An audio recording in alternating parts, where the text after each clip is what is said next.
If you want to learn Next.js by building a full stack project, this video was made for you. Because today, we're gonna build a complete social media application with all the core features that you can expect, such as authentication, post creation with text and images, likes, comments, notifications, suggested users, updating profiles, dark mode, and a completely responsive modern UI design. This sounds a lot, so let's take a look at the demo application. Then we will talk about the technologies and the prerequisites you would need to follow along with this tutorial. So everything starts from the homepage, where we can sign up or log in.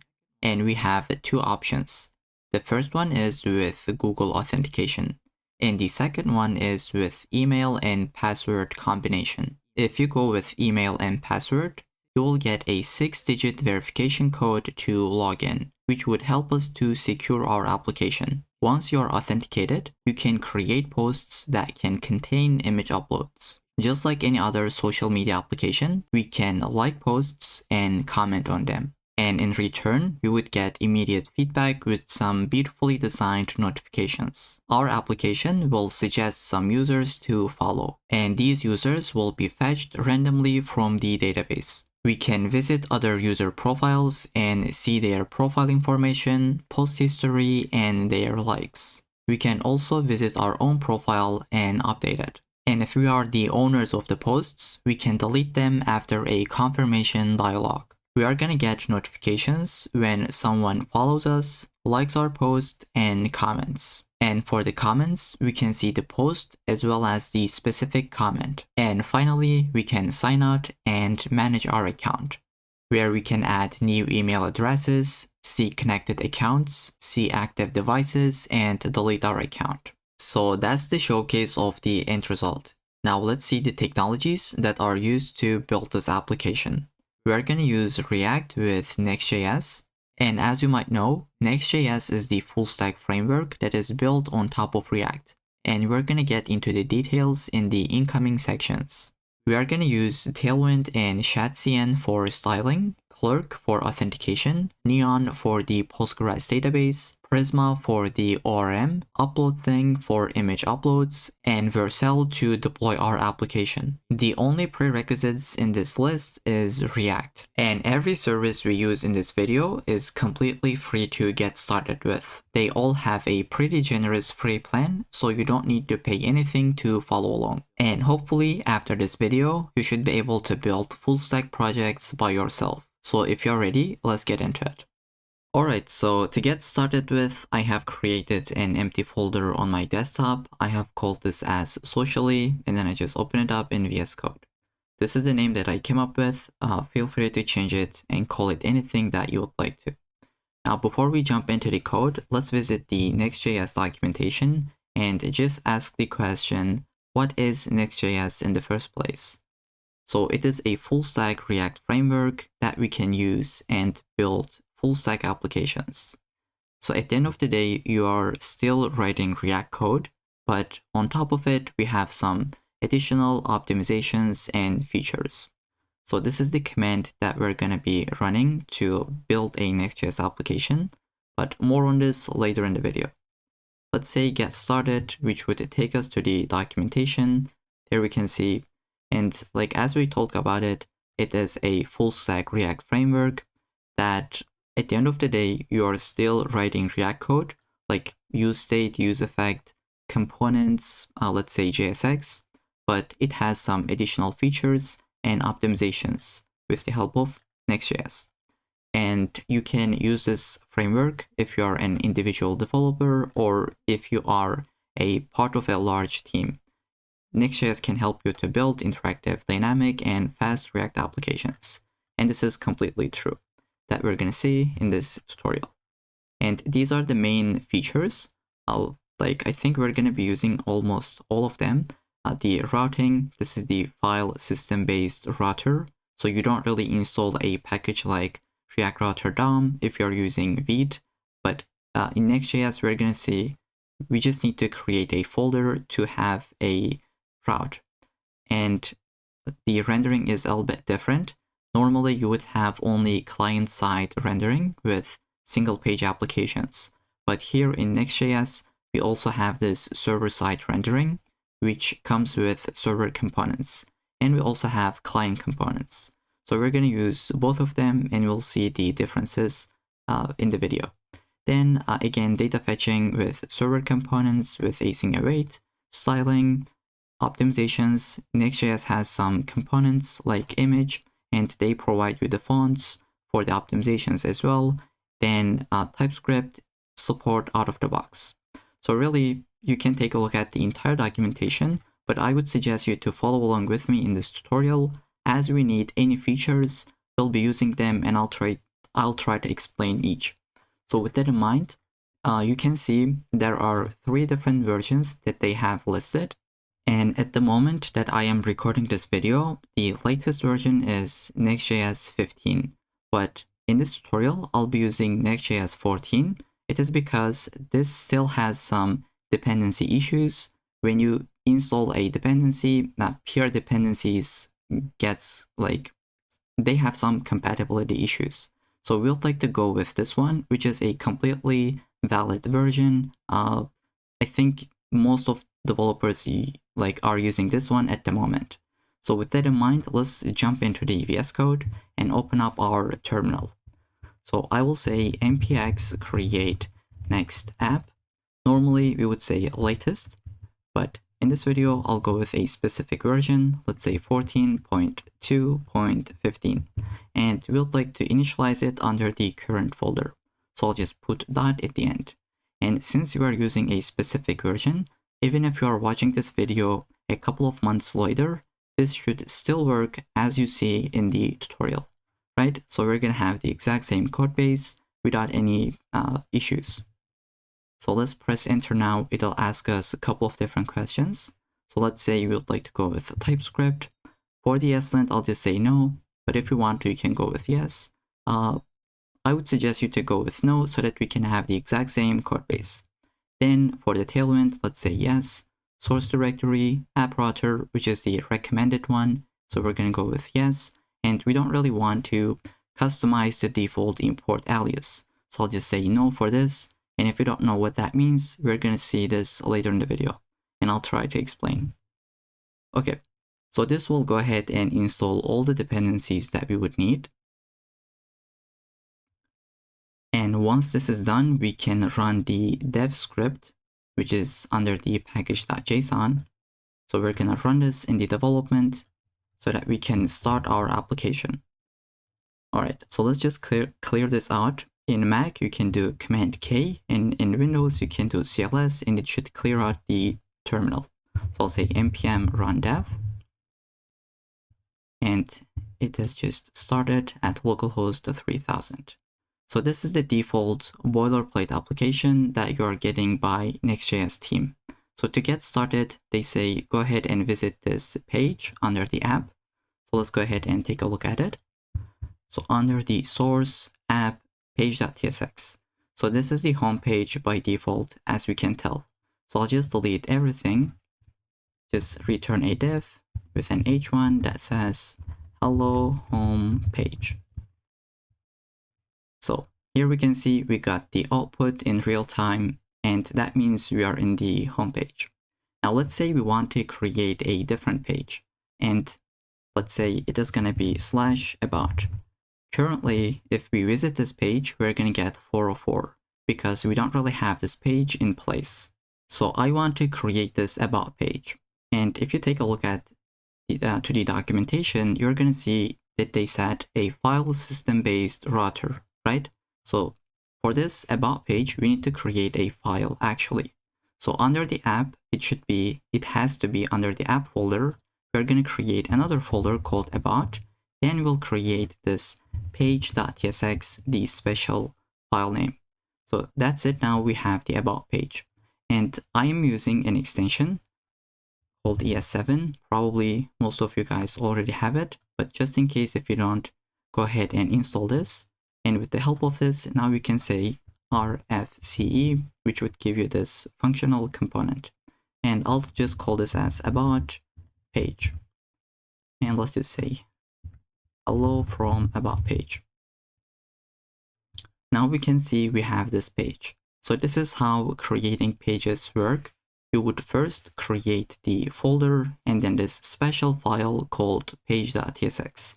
Since you are using TypeScript, it is TSX, but if you're using JavaScript, that would be JSX, as you can tell. And like we talked about server components, right? So server components and client components. By default, every page, every component is a server component by default. Now, what does that mean? It means this component would run on the server, not on the client. So if we just say, hey, from about page, you would expect to go into the terminal, into your console, and you would expect something like that console log, right? But we cannot see it. I'll refresh the page, we don't really get it. But if you go to VS Code, open up your terminal, you can see this console log. It is running on the server, right? Not on the client. So that means now, since this component is running on the server, we can actually interact with our database directly in this component, which is something that we'll be doing later in the video. Okay, so just keep this in mind. By default, components are server component by default. They are rendered on the server. Then what's up with the layout.tsx file? This is actually a really important file, which is our root layout. So here we can see this is the starter point for our application. And like at the top, we are having some CSS imports, the font imports, which is coming from fonts folder. This is being provided by default. And then we have a type for the metadata. We get the local fonts.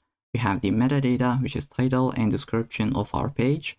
And this is a UI that is shared globally in our entire application, because this is the root layout. Now, in most of the applications, we would have a navbar at the very top and a footer at the very bottom. In every single page, we would like to see those. And this is the place that you would like to put the root layout, because this is the UI that would be shared globally. Now, if you go to the About page, you can see the navbar and footer component, as well as the About page content. And if you go to the home page, you can still get the navbar, the footer, and the homepage content, right? This part doesn't really change, the navbar and footer. Okay, so that's what we need to know about layout for the moment. Later in the video, we'll just change this a little bit more. So for now, I'll just leave this as it is. And I think we can delete the About page. We don't really need it. So this is a crash course. Instead of going over every single feature, I will be going them, I'll try to explain them as we use these features. So we'll just focus on our social media application. And whenever we use something related to Next.js, I'll try to explain. And I hope that makes sense. So that would be like project-based learning, which is pretty fun in my opinion.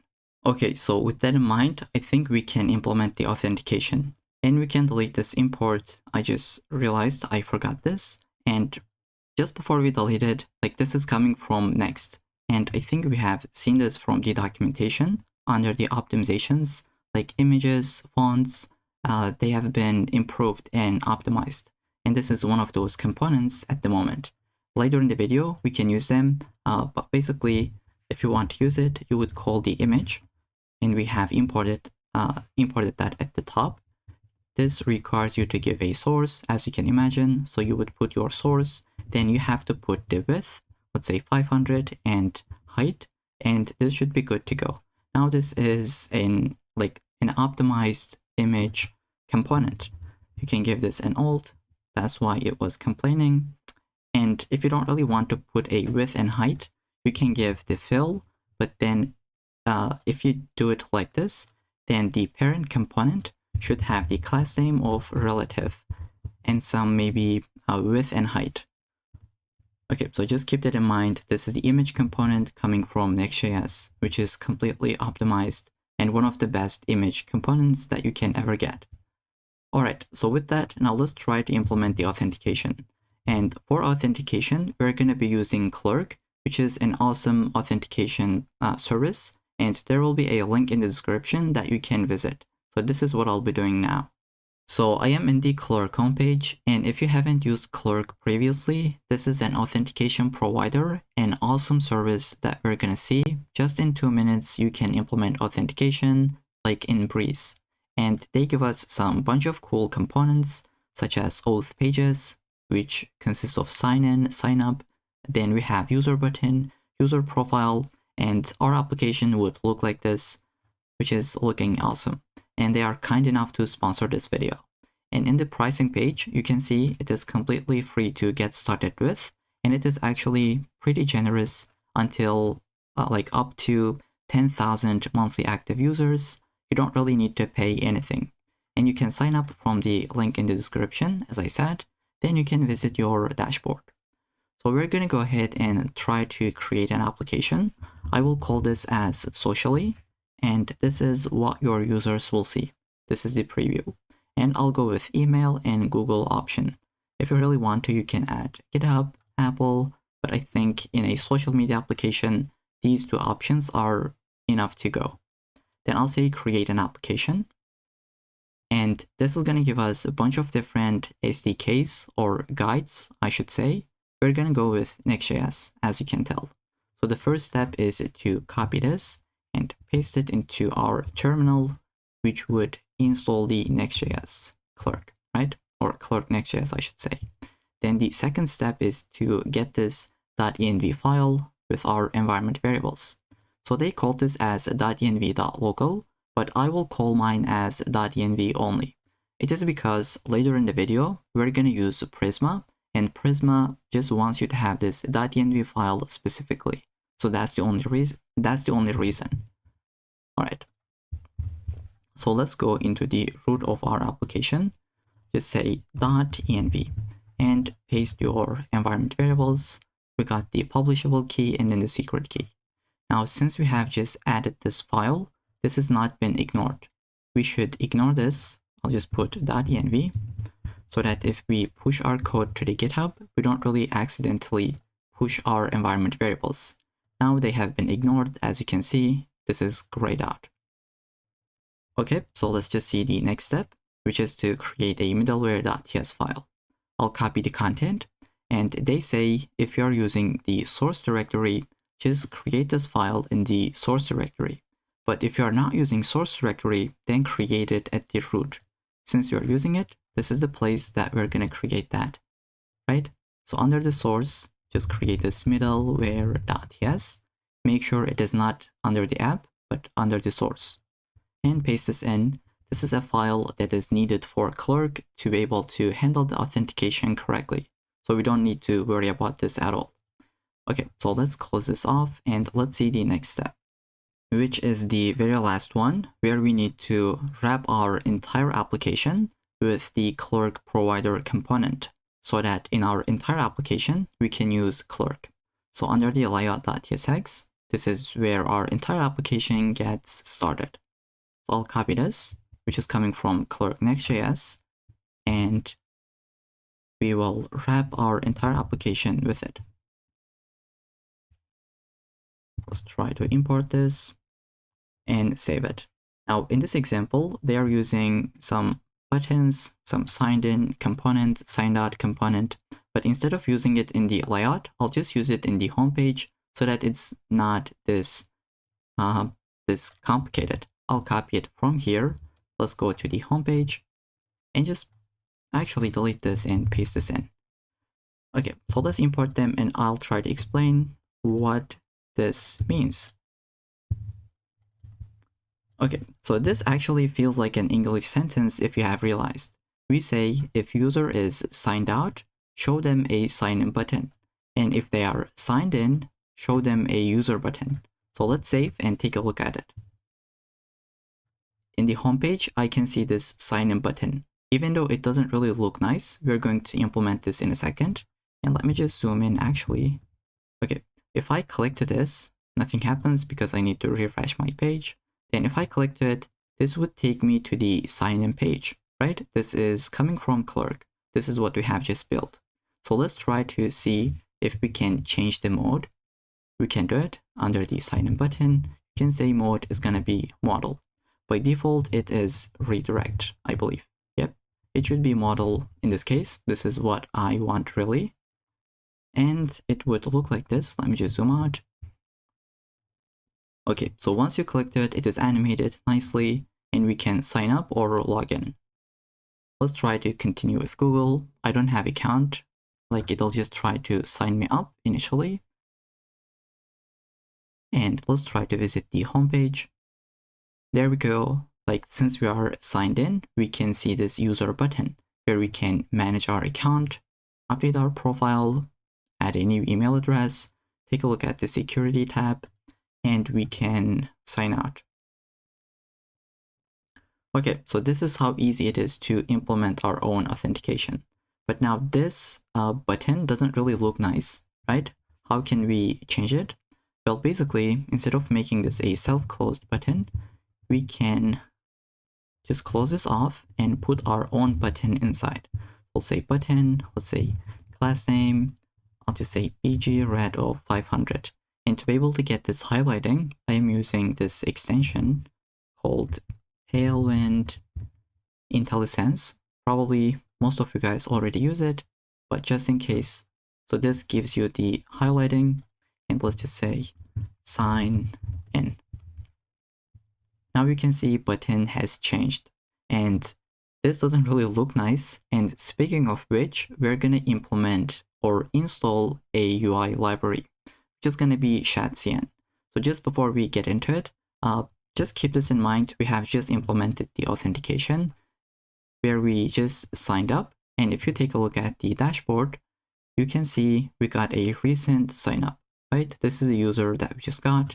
Under the users, we can see it. We can ban this, or this should be in the pro plan, but we can delete the user in the free plan. We can view the profile, just see the information. Okay, so that's gonna be it for the authentication. Next, we're going to implement Shadcn UI. So now we are going to install Shadcn UI, which has a bunch of different beautifully designed components that we can copy and paste into our application. They are accessible, customizable, and open source. So let's click to it, and they have a bunch of different demos that we can see. Under the components, let's say we would like to use a dialog component, which would look like this. So instead of writing this from scratch, which would take us about 30 minutes, instead we can just install it and use it. That's how easy it is, and this is the motivation behind it. That's why we're using this component library. Now they call themselves, we are not the component library, but instead a collection of reusable components, but I'll just call them as component library. It's just because how I'm used to it. So with that, let's just go ahead, take a look at the installation. Next.js. In this tutorial, I'll be using npm, but if you're using a different package manager, you would copy that. So let's copy this one, open up our terminal, paste this in, then it would ask us 3 different questions, and I'll go with the defaults. Just press enter 3 times. And now it has just done a couple of different steps. So it updated the Tailwind config, it updated the global.css file that we have, and it has created a file under the lib, which is this utils.ts file. And it just have a utility function that we don't really need to worry about. This is what Shadcn uses behind the scenes. Okay, so let's just say we would like to get a button. What we can do, just copy this and try to test this out. We'll say, clear up the console with Command K or CLS and just paste this in. This is going to install a button for us under the components, under the UI, and we have this button.tsx file, which is around 57 lines of code, but we don't really need to worry about this. If you want to, you can change everything here. That's why they say we are not a component library, but instead copy and paste. So with that in mind, let's try to use a button. So here, instead of this my custom ugly button, I'll just say use a button coming from Shadcn. And I'll just say sign in as a text. Let's try to import it from components UI button. All right, let's save. And this is how that look, right? And you can use different components, which we'll be doing later in the video. And you can use this like out of this components as well, right? You can copy it. Let's just put it here, and I'll just give it a class name of, let's say, margin of 4. Let's say click me. You can give different variants, even though this is not a Shadcn crash course, but let's just see the secondary button. This is how that look.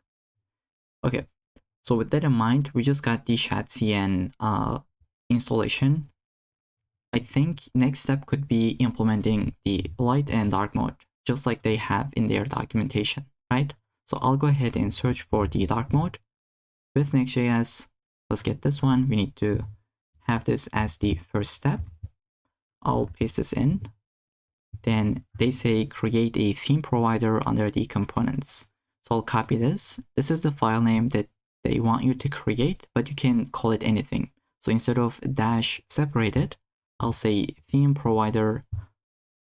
Let me show this. Under the components, I'll say theme provider.tsx. And then I'll paste this in. Now we can see there is a directive at the very top that says use client. We're going to see this in action later in the video. This is what we do for a client component. As we talked previously, this would be a server component by default, but if you want to make it a client component, then you would add use client at the top. But more on that later in the video. This is what this component needs, so we'll just leave it as it is at the very top. Then the next step is to wrap our children with this theme provider. So I'll copy it, go into my layout, and wrap my children with it. Let's close this off. Import it from components and theme provider. Then let's see if we want to get a component like this one, or in this example, they have this.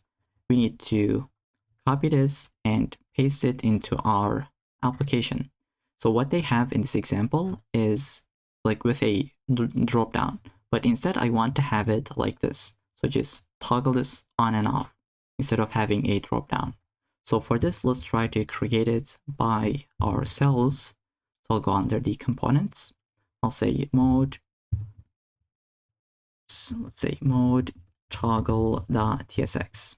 So this is just a component related to UI. There is nothing to do with logic. That's why I will just copy it from the GitHub repo and paste this in. You can find the repo in the description.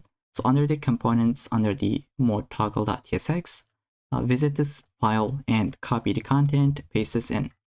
So this is a client component because we are using a hook. All right, so while we're here, let's just talk about it.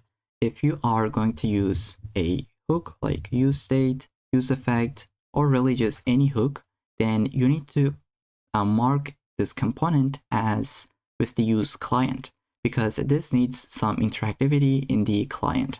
And if you are going to use things like onClick, let's say you're not using a hook, but you're using an onClick event, then you still need to put this directive at the very top.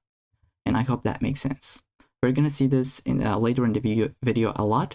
So for now, I'll just skip that. And what we have here is a button. When we click it, we update the theme. We're just negating the state. If it is dark, it became light. If it is light, it became dark. Then we have two different icons, as well as this text for screen readers. And you might be asking, we didn't install this Lucid React icon library. Well, that's correct, but it is coming with Shadcn UI out of the box. So let's just try to see this in action, this mode toggle. I'll put this here for testing purposes in the home page. So now we can just toggle the state dark and light. And in this tutorial, I'll mostly be going with the dark mode. Okay, so with that, I think that's gonna be it for the Shadcn UI implementation. Next, we're gonna build the Navbar component. So now we would like to build Navbar component. I took some screenshots from the demo application. This is what we have in the desktop version, and this is the mobile version. Let's take a look at this one first. So this is how that would look. We would have the logo on the left hand side, a border bottom, then this button, which we have already created. Then we'll have 3 links as well as the user button. So let's try to build this. And just before that, let's see the mobile version. We will have this button, which is menu icon. Then when we click it, we'll see this component, which is called as sheet in the documentation. So when you clicked it, it would be coming from the right hand side. However, you can change the direction. So let's try to import this and visit our VS Code. Paste this in. This is going to get the component for us. Okay, so we just got that. Now we can use it in our Navbar component. And looks like we don't really have it. So let's go under the source, components, and create a file called Navbar.tsx. Let's say RFCE to get the boilerplate. And I would like to just visit my layout and build the layout. So what does that mean? We're going to put our navbar at the top of our application. So we're going to always see it in every single page. So inside the theme provider, I will have a div and I will put the children inside. I'll say this div is going to have class name, minimum height of screen.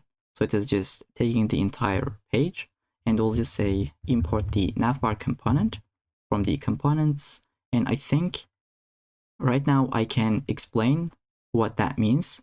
Probably I should do it previously, but when you just put at, you're in the source directory. So as you can tell, under the source, go into the components, and from there, go ahead and get the navbar component. So this at symbol is what we called the alias, I think the import alias, right? Is this what we had when we just get the application with npx create next app? So I don't know if you can remember, like we cannot see it from here, but there was a question that saying, do you want to customize the default import alias? And we said no. So it was this one. When you're using this, you're in the source directory immediately. And I hope that makes sense. So we just got the navbar component. Then we'll have a main tag. I'll just put the children inside. Let's give this a tab. And we'll say class name, padding y of 8. Should be padding from all directions. Or I'm sorry, just from the y direction, right? Vertically. Then I'd like to have a container. So I'll just put a comment, say container, let's say to center the content. So because if you take a look at the demo application, our content is in the middle of the screen, right? This is the maximum. Oops, I should do it like that. So this is our container. It is in the middle of the screen, and this is the maximum width it can take. Even if our screen is pretty large, just like what I have here, right? This is the entire screen, but our content would be in the middle of the screen. So this is what we are trying to do at the moment. Oops, let's just say cancel this. It was GitHub Copilot. I'll just say, let's have a div with these classes. Say class name, maximum width of 7x large, mx auto to center this into the middle of the screen, and padding x of 4. Then I will have one more div because we're going to have the sidebar component. And let's just say this will be another wrapper. Let's say class name, grid columns of 1. And in larger screens and above, this would be grid columns of 12. And we'll say gap of 6. Basically, we're trying to make this to be responsive. And let's say div, this is going to take the sidebar inside. We're going to create that component. For now, let's just say sidebar. And this is going to be hidden in smaller screens, but larger screens and above, this would be shown. So block, and larger screens and above, this is going to be column span of 3. Let's say cols span 3.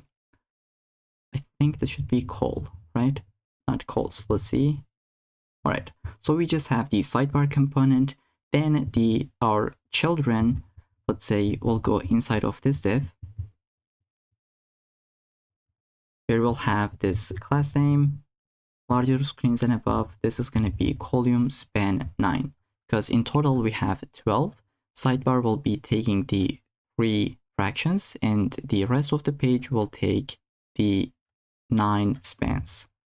So I'll just save, get the formatting. This is what we're going to have at the moment. So just to visualize this, I'll go back to the this diagram. Now in total we have 12 fractions in the screen. This is taking the first 3 fractions, let's say units. Then the remaining content is taking the 9 columns, right? I hope that makes sense. That's what we have just done. Now we would like to build the navbar component, so we can close this file and visit the navbar component, where I'll have a nav component.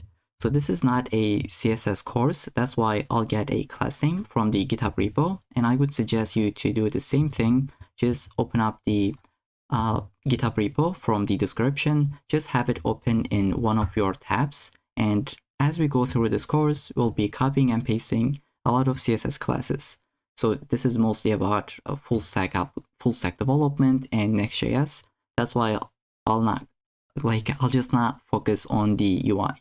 And I think at this point I can copy the rest of the UI, paste this in, and I'll just walk you through it. So let's save. Our application will crash, but let's see. So we have a bunch of different CSS classes with some divs to make our navbar look nice. And then we have a link component coming from next link. And again, this is one of those optimizations that we can get. We don't really need to install something like React Router DOM to get a link component. This is directly built into the Next.js. And this is taking the href, this is the logo, so it'll take us to the homepage, and we got some classes. Then we would like to see 2 different navbar components, one for the desktop and one for the mobile. So that's why we're going to go ahead and create those. I'll copy the name under the components, paste this in, have the TSX, and let's do the same thing for this one. Now, just once again, we are copying and pasting the code. It's because there is no logic at all. This is just UI. I hope you guys don't mind it. So in the desktop navbar, I will actually try to copy and paste it. And before that, I want to show something, so you don't really need to follow along at this point, because I'll just delete that. So let's say this is a functional component, which it is. So we can say async function, and now we can get the current user with the help of Clerk. So I'll just say const user await current user, which is coming from Clerk, Next.js, and server. So let's say console log user is here, and just see the user in the terminal. So in the navbar, I think we should import this. For now, let's comment this out because we don't have any content. But let's see. Okay, our application works, and in the terminal, we're going to see that user value should be null. Let's try to log in. So I'll just sign in. Now, as you can tell, this is going to give us the actual user at the moment, right? So we have user is here, user has an ID, bunch of different fields that Clerk gives you out of the box, like image URL, first name, last name, and like organizations, roles. So just keep that in mind. You can get the authenticated user by doing this. And if you copy and paste the code from the GitHub repo under this component, so once you paste that in, you're going to see that we're actually using it. And depending on this user value, so if user is authenticated, we're going to show them these 3 links.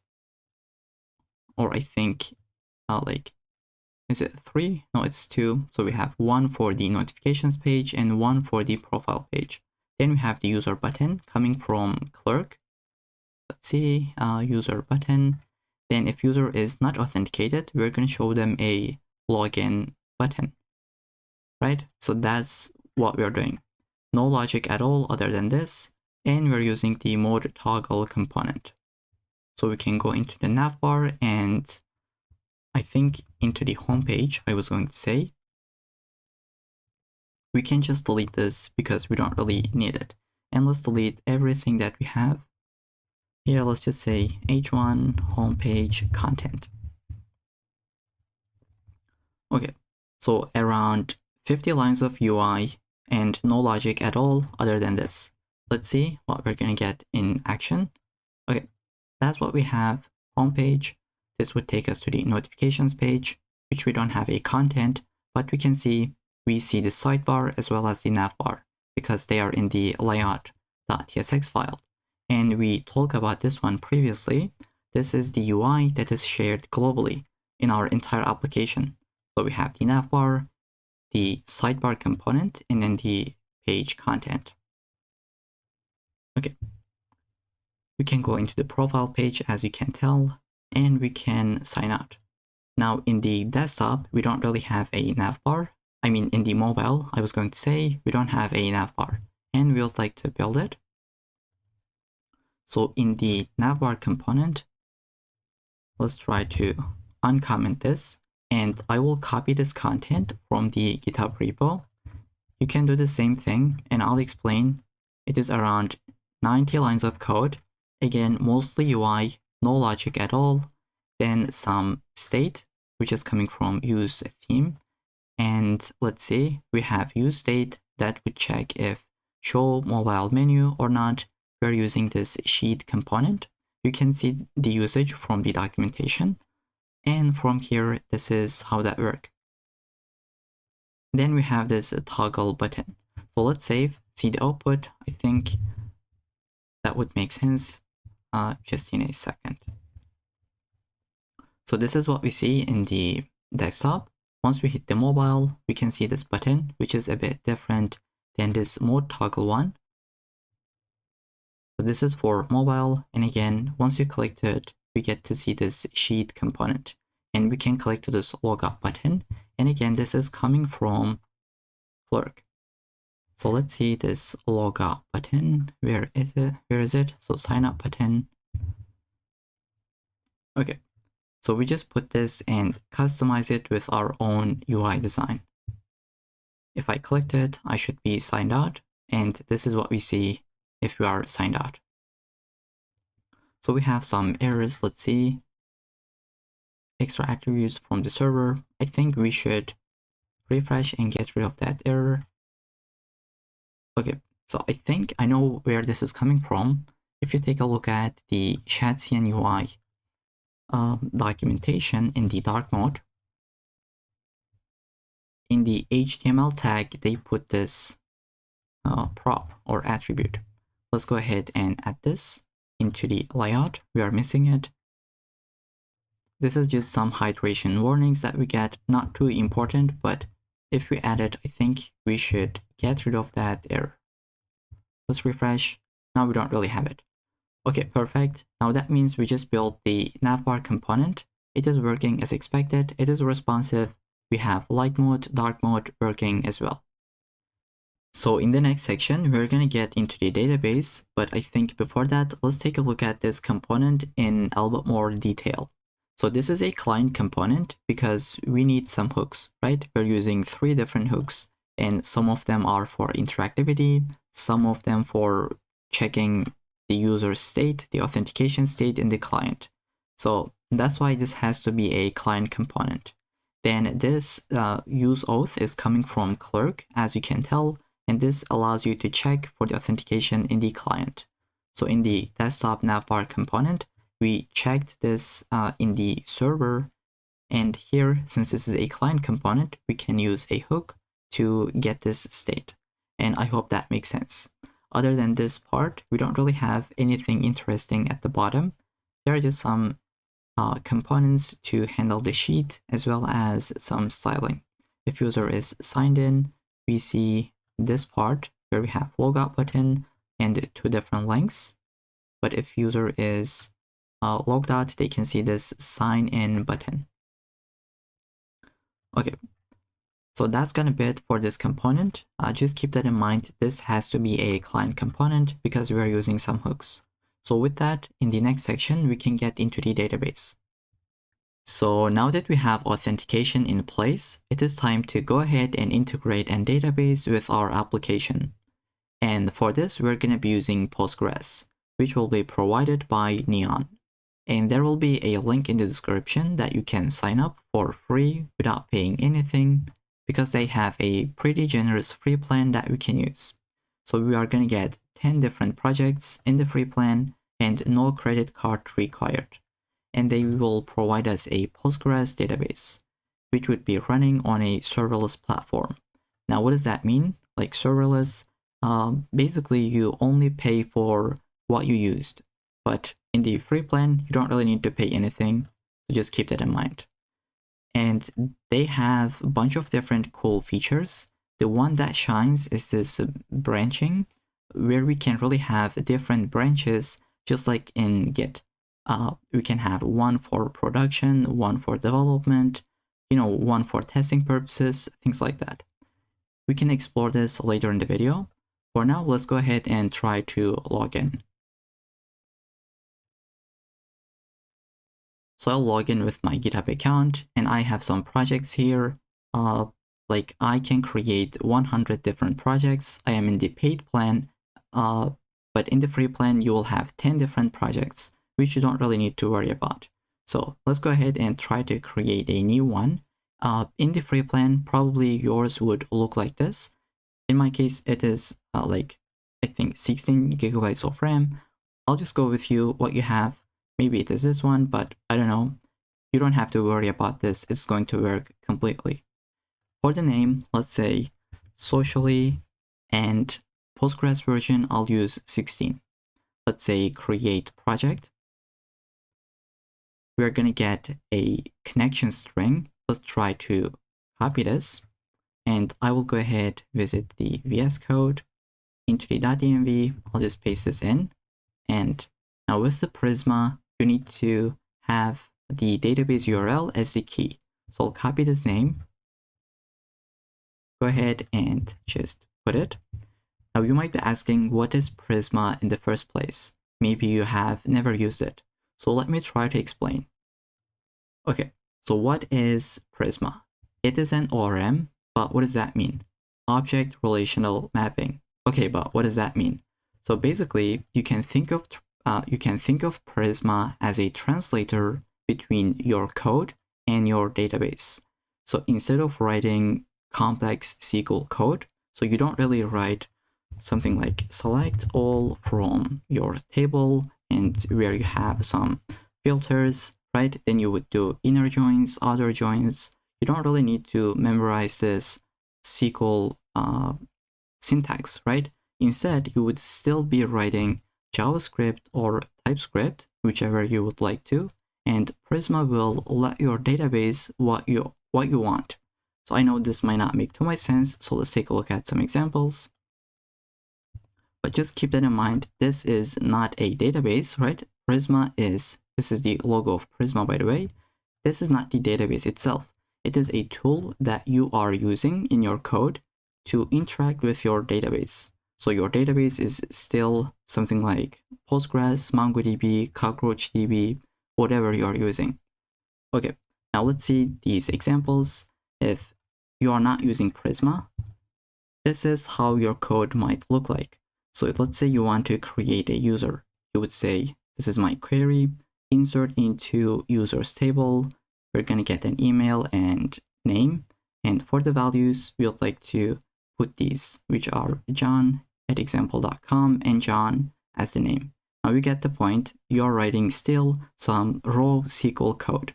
This looks simple, but if your function was complicated, this would be actually looking disgusting. But instead, with Prisma, instead of doing all this, you would say, hey, Prisma, go into the user table and create me a record. So here is the data that I will provide you, which is this email and name. So the difference here, as you can tell, you are not writing SQL code, right? This is not raw SQL code. You're still writing it as you're typing TypeScript, right? You just go with objects, and that's what actually this object relational mapping means, right? So I hope this makes sense. If not, we're going to see this in action. And here's just one more example where you would try to find a user with a specific email. So you would say select all from users where email is equal to the argument that we just got. This is without using Prisma, and oops, this is if we are using Prisma. So Prisma, go under the users table, find first, or you can use something like find unique, where email is equal to the email that we just got as an argument. Okay, so these were simple examples, but I hope you get the point. This is a database tool that you are using specifically, so your users doesn't really know if you are using Prisma or not, right? They don't see it. It is in your code. This is for developer experience, which we call it as DX. Okay, so I hope that makes sense. Now let's try to see this, how we can implement this in our code. So that was the environment variable name that Prisma wants you to set specifically. And if you don't have this, let's say you deleted that, Prisma will generate it for you automatically. And how can this be possible? Where we need to get the Prisma. So I'll just clear up my console and I'll say npm install Prisma.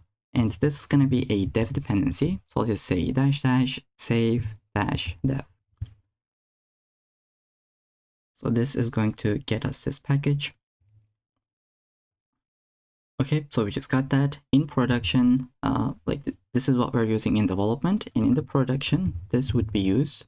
Let's say npm install at Prisma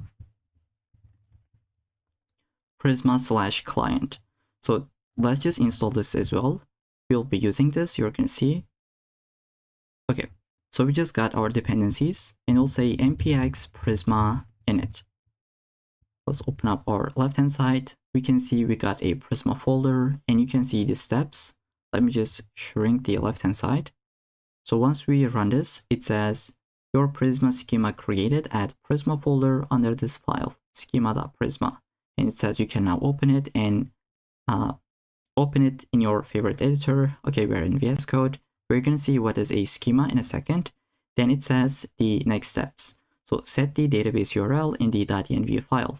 We already have done this, so it didn't update it here. If you didn't have this, it would actually put some random data for you, like a placeholder. But now here it says set the provider. Okay, we'll just get into it, but you get the point. We have just initialized Prisma, where we got this file called schema.prisma. And here we can see this is using Postgres out of the box. We have a client so that we can interact with the Prisma. And here we say for the environment variables, take a look at this database underscore URL key. This is what we are using in this file. Okay, but what is a schema file in Prisma?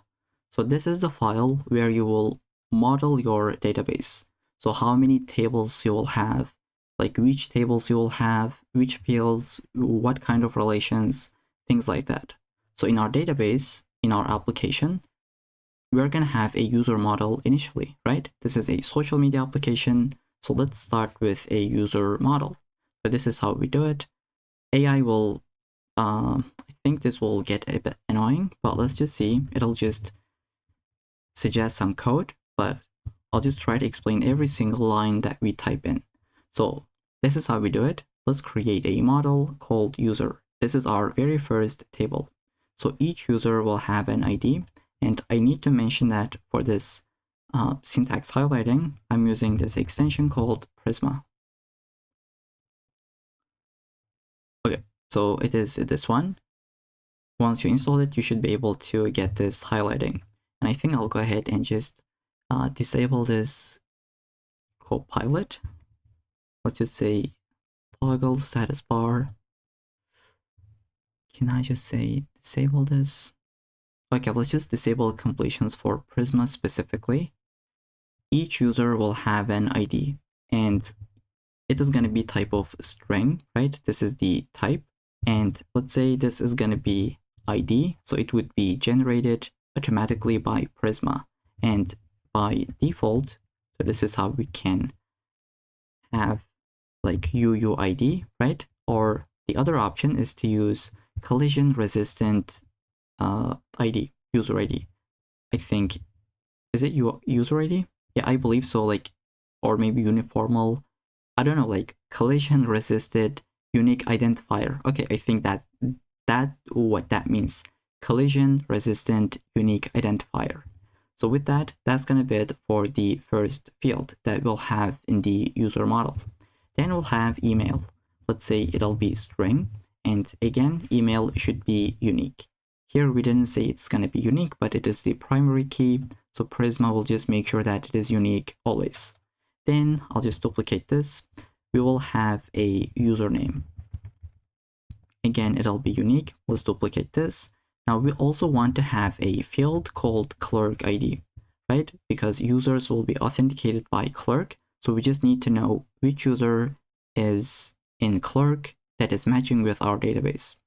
We're going to see this later in the video, but we just need to make sure that we have this field as well. Then we can have some optional fields like name. This would be used for full name. For the display name, so we'll just say string, but this would be optional. Then we'll have, let's say, bio, right? The biography, again, it would be optional. If user wants to add, they can, but else it would be empty. Then they would have image,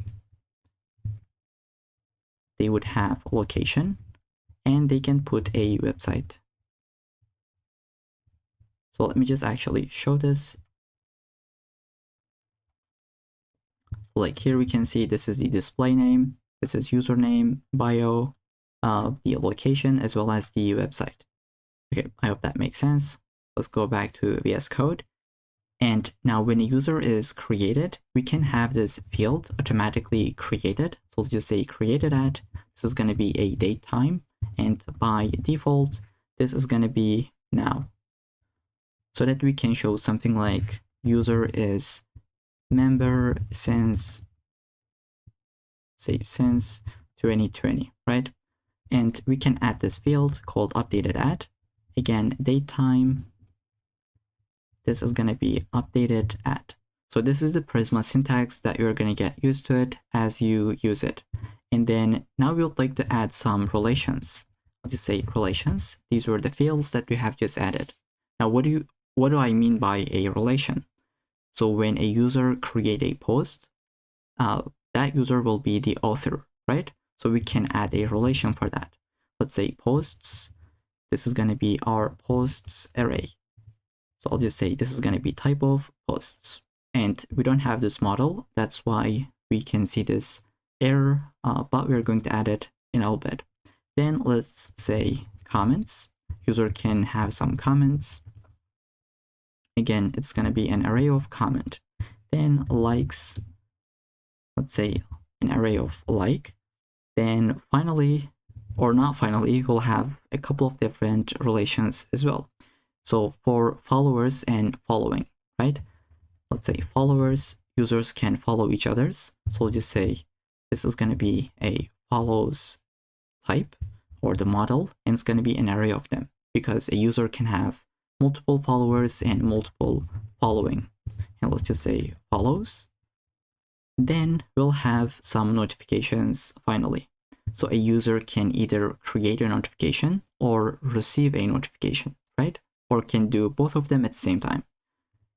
So when you like someone post, right? So let's say you liked your friend's post, you will be the notification creator. But if someone comments on your post, you will be the notification receiver. So I don't know why I'm explaining this this basic concept, but I just want to make sure that we are all in the same page. We'll say notifications. This is how we call the field, and this is our relation, an array of notifications. And then let's duplicate this. We will have notifications created. Okay, so these are going to be the notifications that are received by a user, and these are the notifications that created by a user. But now we have an issue both here and here. So we called the exact same field, like follows and follows, the same relation. Now Prisma doesn't really know which one do you mean, so you need to give it a name. So I know this is looking complicated if you're using it for the first time, but I promise it'll just make sense later in the video. So we have at relation. This would correspond to the following field, and this is gonna be, let's say, relation to the follower. And let's do the same thing for this one. We have the same relation to the same model, so we just need to give them a name. I'll say at relation. Oops, let's say this is gonna be user notifications, and at relation, let's call this as notification creator. Okay, so absolutely, I can understand this might look a little bit complicated, especially if you're using this for the first time, but it'll make sense later in the video, I promise. Or like you build more projects with Prisma, it just becomes the second nature. So I'll just put a comment, let's say notifications received by a user and notifications triggered or created by a user. So these are the places that we are storing them. And let's say this is going to be users who follow this user and users this user follows, right? Because it's in the following field. Then let's try to create our second model, which is going to be post. So I'll go ahead and say model post. If you don't want to type this out, you can get the entire schema file from the GitHub repo. Then just watch me typing them out, but however you'd like to. So each post will have an ID. Here we'll have a ID will be type of string, again primary key, and collision resistant UID. So if you save, are we gonna get the I was going to say, if we save, are we gonna get the syntax formatting? But looks like we didn't. So let's just type this out more until we get rid of the errors. Then we'll say each post will have an author ID, right? So we know this post created by which user, which is gonna be type of string. Now each post can have a content, which is gonna be a text. So let's say this is gonna be string, and each post can have an image. But this would be optional, and this one also would be optional. So each post would either have an image or a content, or both of them at the same time. So that's why we can make them to be optional. Then we can add created at and updated at fields. This is what I'll be just copying and pasting. Okay, so then we'd like to add our relations. So again, I'll just put a comment. Let's say each post will have an author, which will be type of user that we have above, right? This is our model. Then we'll add relation, and we need to say fields. The author ID will reference to the ID in the user model, right? Now we just have this relation mapped. Okay, and this is one to many, I believe, right? Because a user can have multiple posts, but one post can be only owned by a user, right? So it is one to many. Maybe I should even put a comment here. So I'll just say relations one to many. And I think I'll just grab this, put it here. Okay, one to many, one to many, one to many. And if you think about this, you can actually come up with the exact same solution, or I should say with the exact same evaluation. A user can have multiple posts, but one post can be only attached with a user. Same for the comments and same for the likes. A comment can be only posted by a user, right? Okay, so that's gonna be it for the author relation. But now I would like to add one more property on top of it. It is that we'll say on delete, we would like to cascade it. So this is something really important that we have in Prisma. So basically this cascade delete means when we delete the author, so let's say the user account has been deleted, then we should delete all posts automatically. And if you add this, Prisma will handle it. So I'll just add a comment. Let's say cascade delete means delete all posts if author is deleted. So it basically says when the parent is deleted, you should delete all the children. And I hope that makes sense. This would be handled by you by Prisma automatically. And let's add a comments field. A post can have multiple comments. I'll just say comment, an array of comment. And a post can have multiple likes. Then a post can have multiple notifications.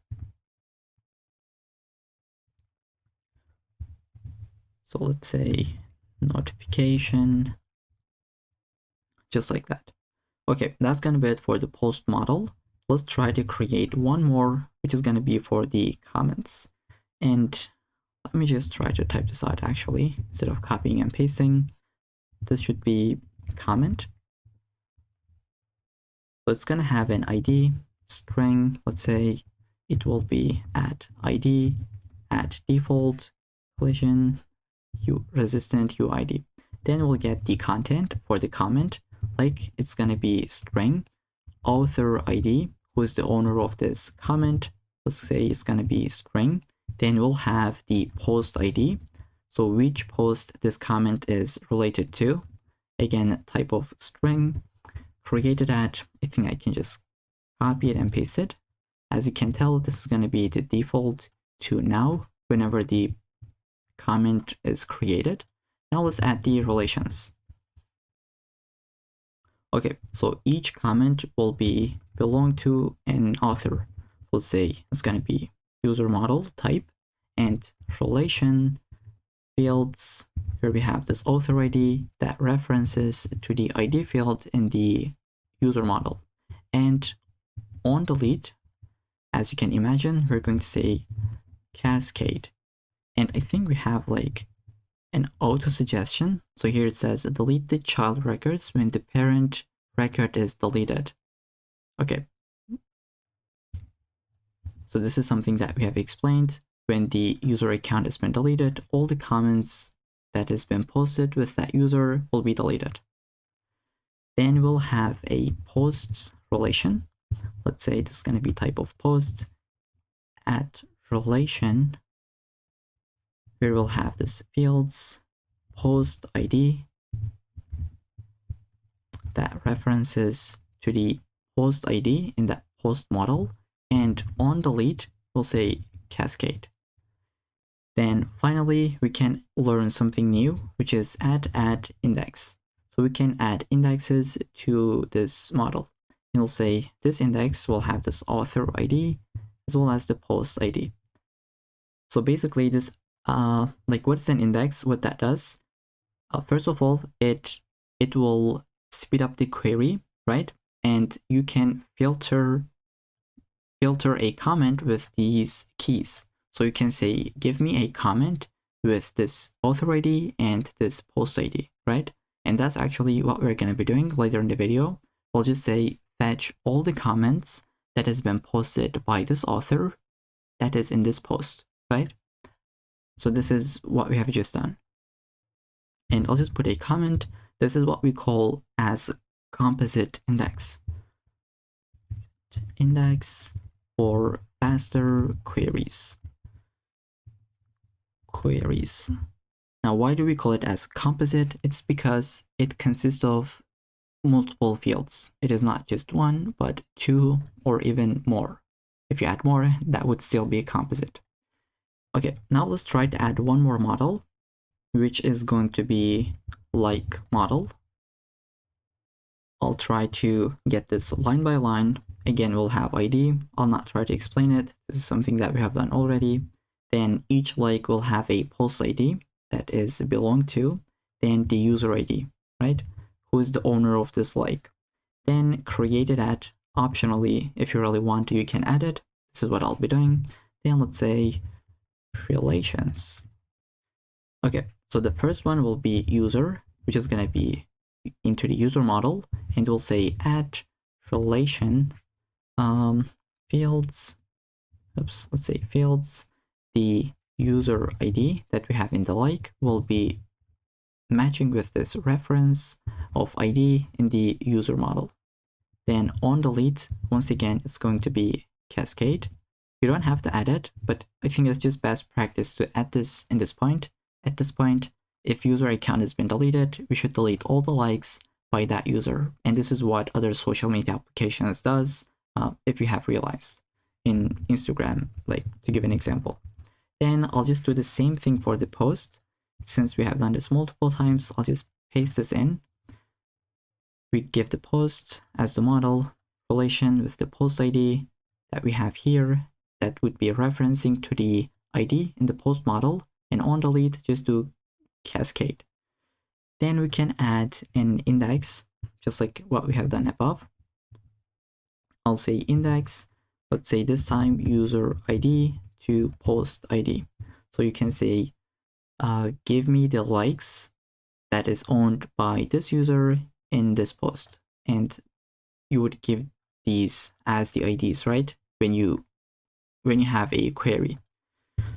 So again, I can still feel like it might be a bit complicated, especially if you're just getting started. That's what happened to me back in the old days. When I was just getting started, all this file was just a mess. But I think it'll just make sense later in the video as we call these, as we write some queries and mutations, I would call. Let's say composite index for faster queries. And what I'd like to add is also something called add unique. And you can see defines a compound unique constraint for the specified fields. So why do we do this? Let's just type this out and I'll explain. Let's say user ID and post ID.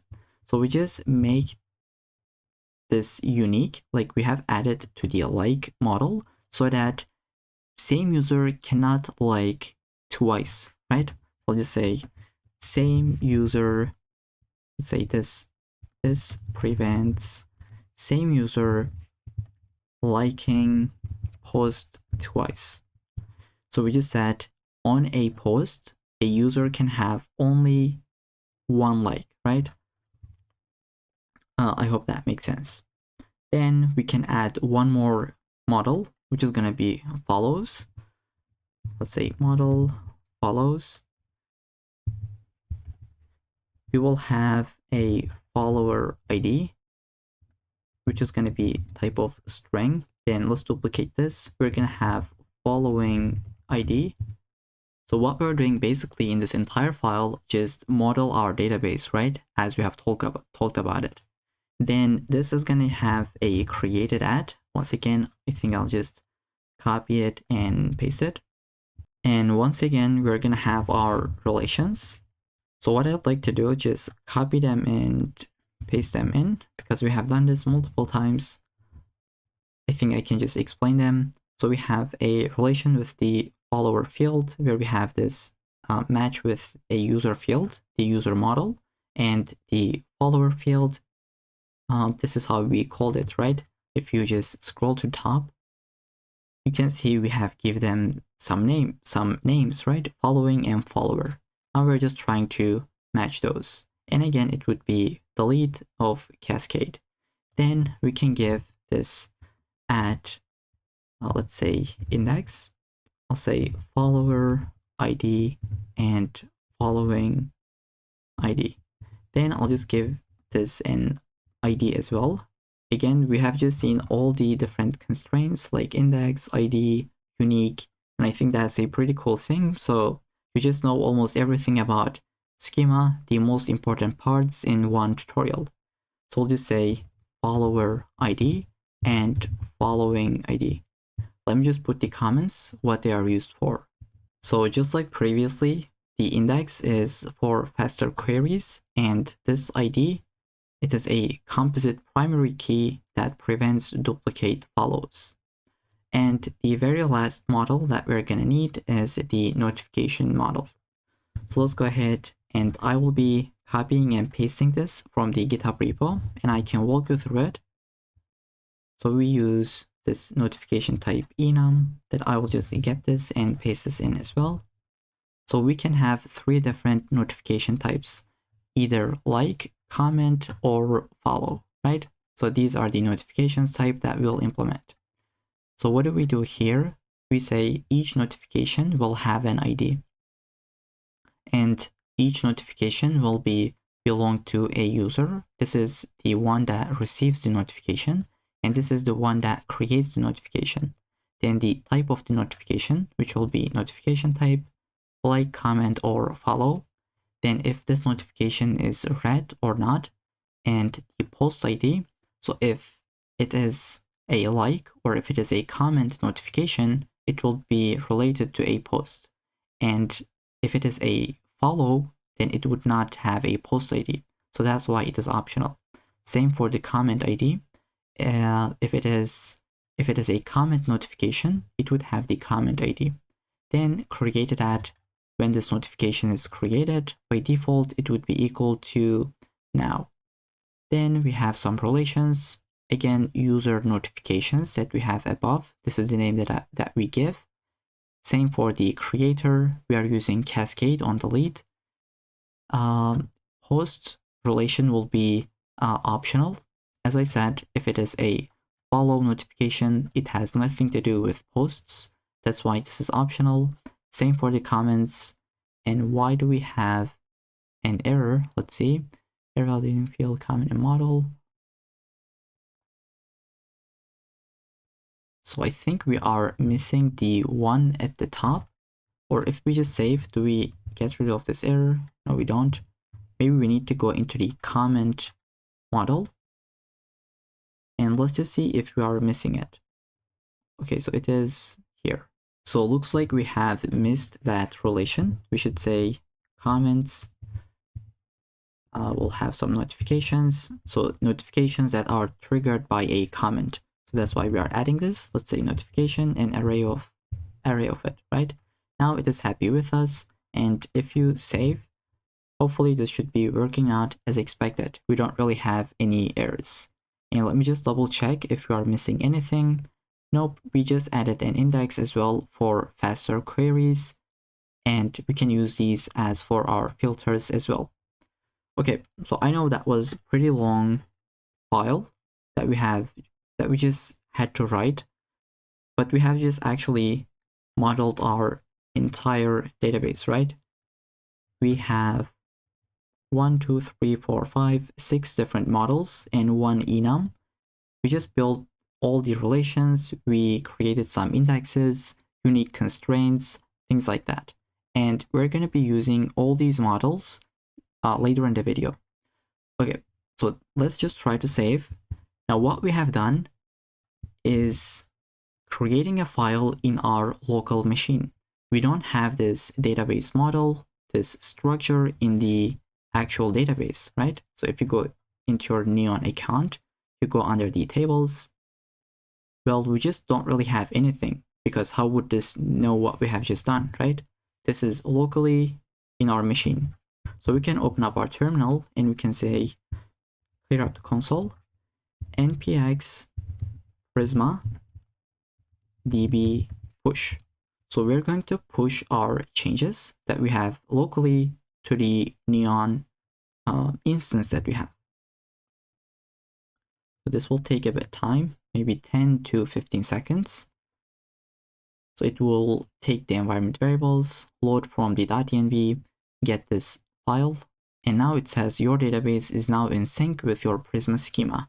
Let's go ahead and take a look at it.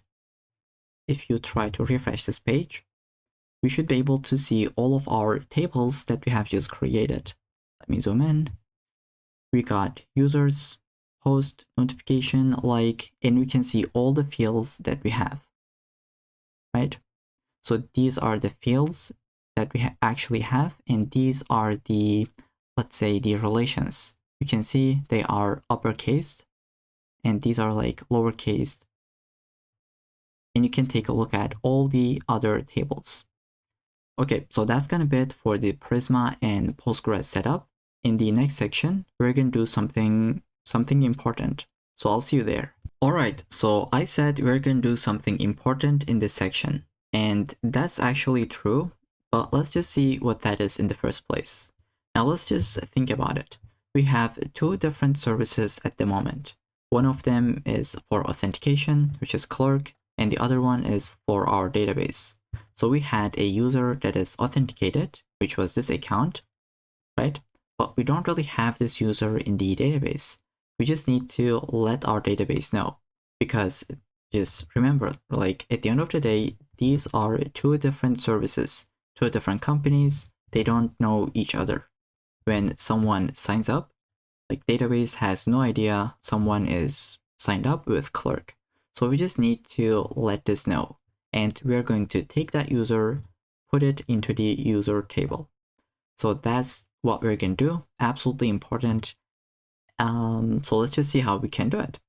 First, we need to set up the Prisma. Like you might say, okay, we already have it. We even write 130 lines of code. What do you mean by initializing it? So that was the schema. We need to have an instance that we can call to interact with the database. So we'll go under the lib. We'll say prisma.tsx, and let's just search for best practices. So I'll go ahead, open up a new tab. I'll say Prisma, Next.js best practices. Let's just see what is the best practice for initiating Prisma client with Next.js. So what is Prisma client? It is something that you would use to interact with your database, right? And they say, here is the solution. I think first I should talk about the problem.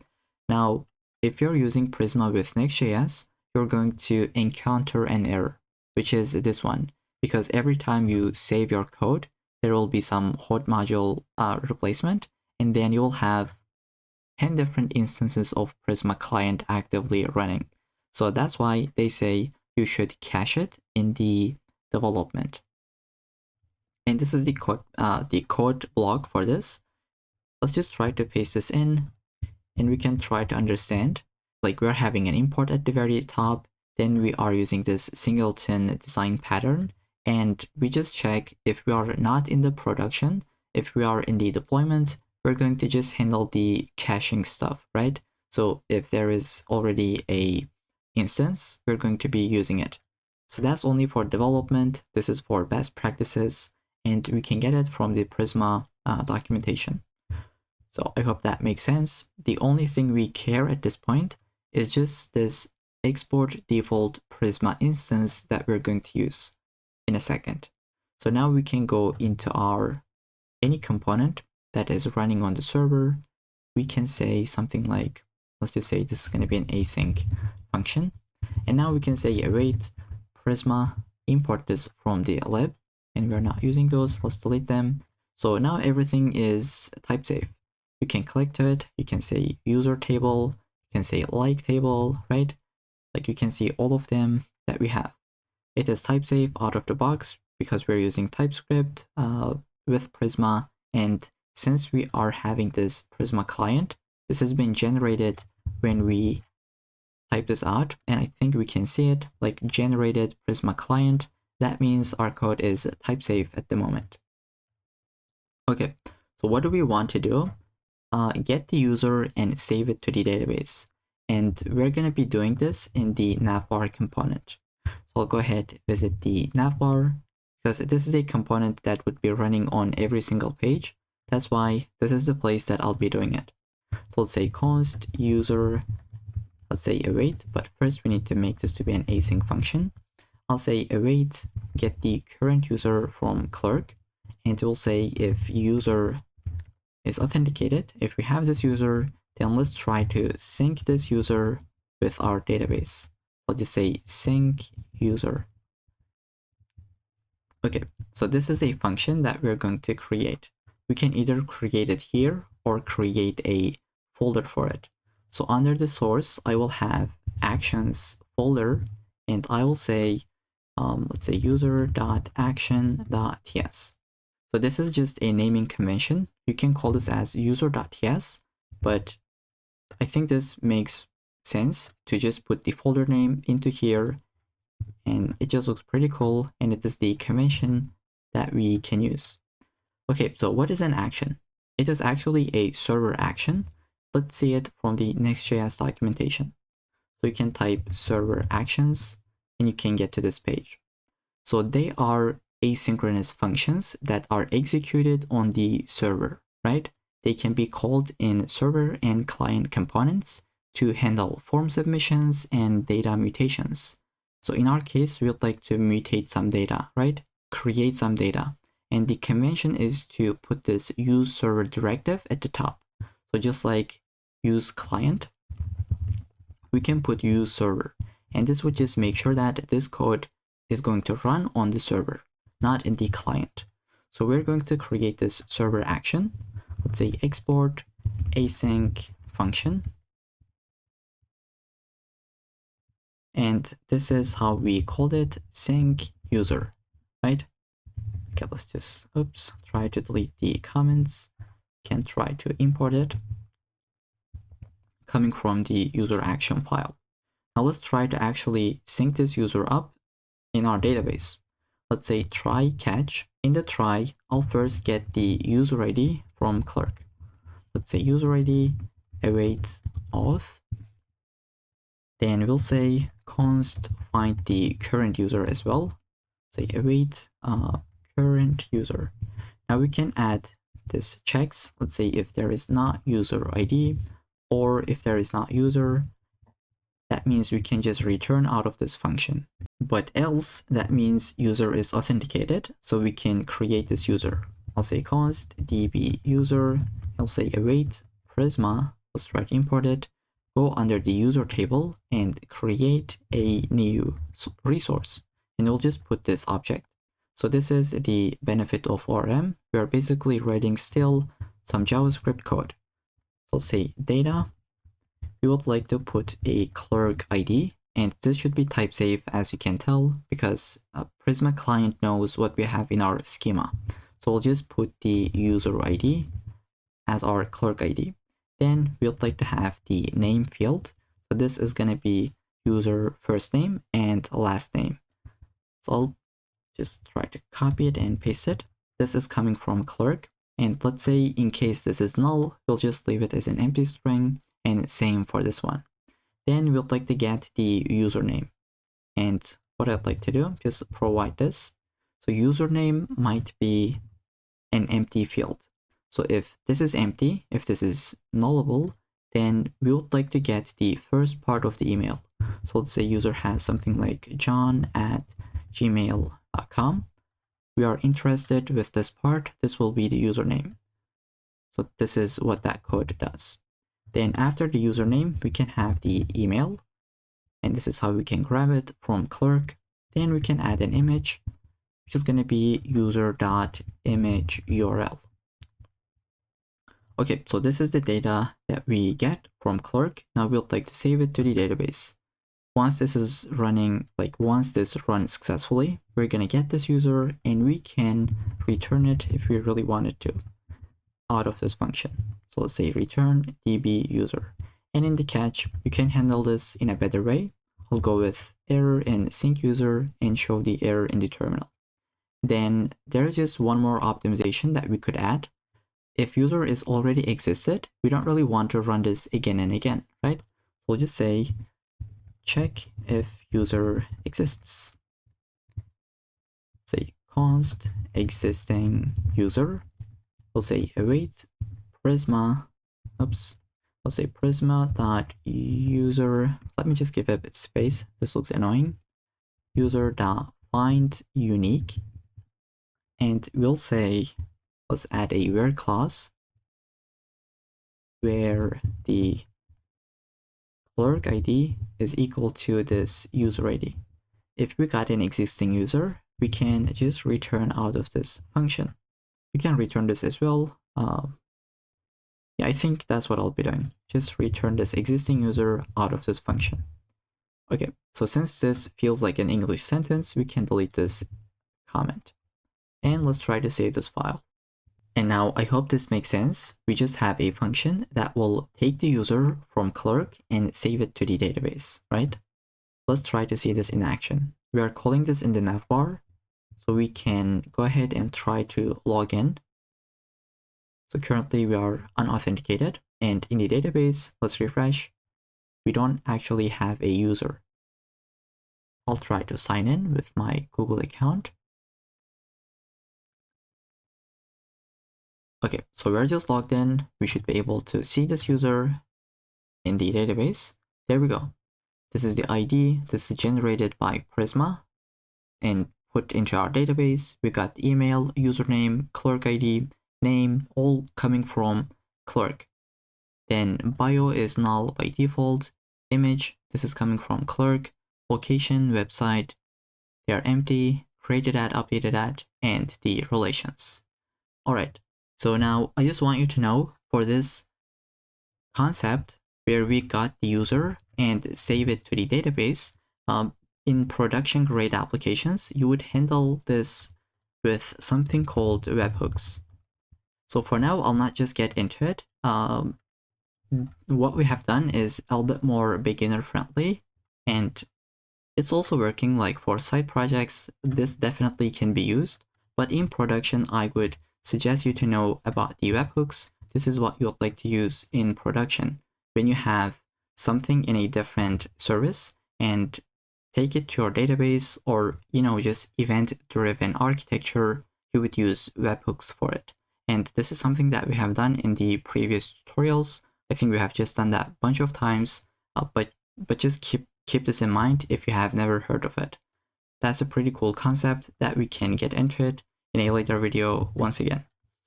Okay, so with that, I hope you are able to see how cool this is to use a server action. We just call this with the use server directive.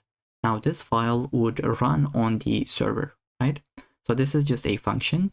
When we run this is a post request actually, because this is a server action as we talked about it. You can use this for form submissions, mutations. You can even use it for queries, but it would be a post request. So we're going to see it later in the video once again. So that's going to be it for this section, and hopefully I'll see you in the next one. So let's move on with this sidebar component, which would look like this. So if you are authenticated, we're going to see our own profile, which would look like this, where we have a card. Let me just zoom in. We have the full name, username, bio, number of followers, and following, then location, as well as the website. But if you are not authenticated, we're going to see this instead. So two different buttons that says login or sign up. So with that in mind, let's go ahead and try to build this component. So I'll just visit my layout file. Under the app, it should be. So instead of this hard-coded sidebar text, I'll say, give me a sidebar component that we're going to create. Under the components, I'll paste this in .tsx. So let's say, should go here, RFCE, let's save and try to import it. Coming from components. And then here, let's just try to build it. So this is going to be a server component. So I'll just make it, mark it with async. Then I'll say, give me the authenticated user, which would be coming from Clerk, as you can tell. So I'll say current user, and we'll say if user is not authenticated, then we can return a UI that says unauthenticated sidebar, which is going to be this one that I just showed, right? It's going to be this one. And as you can tell, there is no logic here at all. This is just UI, around 20 lines of code. So instead of typing this out, visit the sidebar.tsx file from the GitHub repo, and at the very bottom of the file, you're going to see this code where you can get that. This is using the card component, and we need to import it from Shadcn UI. So I'll just open up a new terminal, and I will say npx shadcn at latest add the card component. So we just got that. Let's try to import this. Coming from UI card. Let's get this one as well. The title, content, the sign in button coming from Clerk Next.js. Get the button from the UI folder and sign up button. Alright, so let's save, take a look at the UI. Currently, we cannot see it because we are authenticated. Let's try to sign out. And there we go. We got this login and sign up models. So now let's try to build this UI. If we are authenticated, we would like to fetch the user data. Now this user data is not going to be coming from Clerk.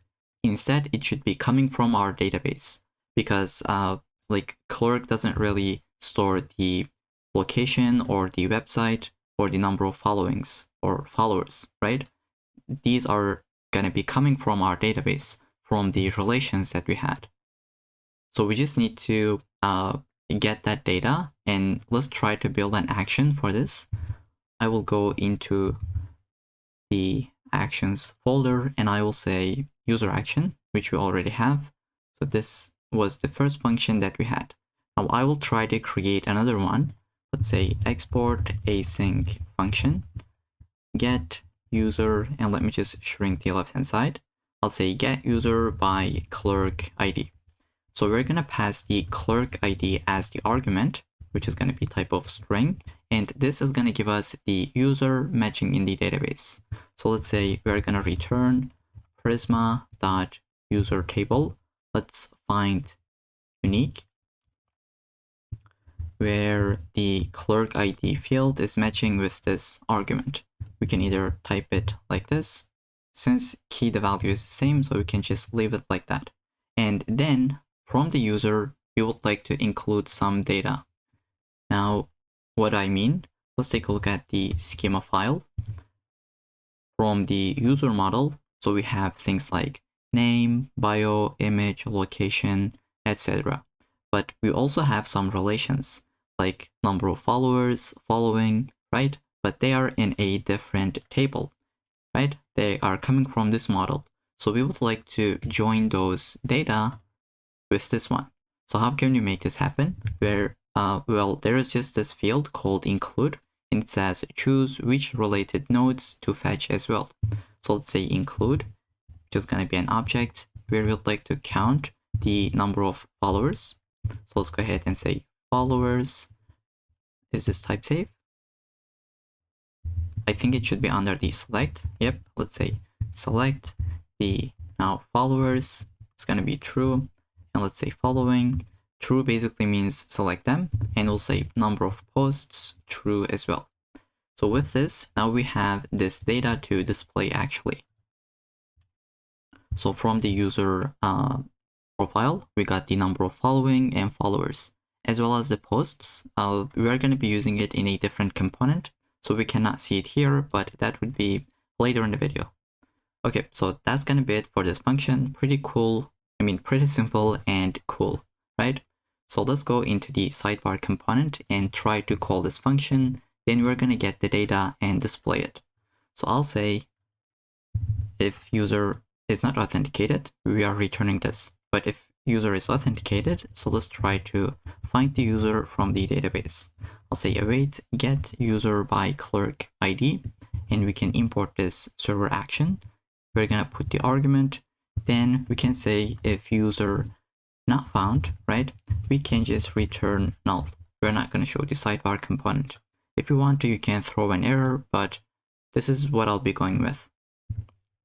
And then let's just shrink this one as well. I would like to return a dev. And before that, let's just say console log the user. So I'll just put the user to my console. Let's visit the homepage.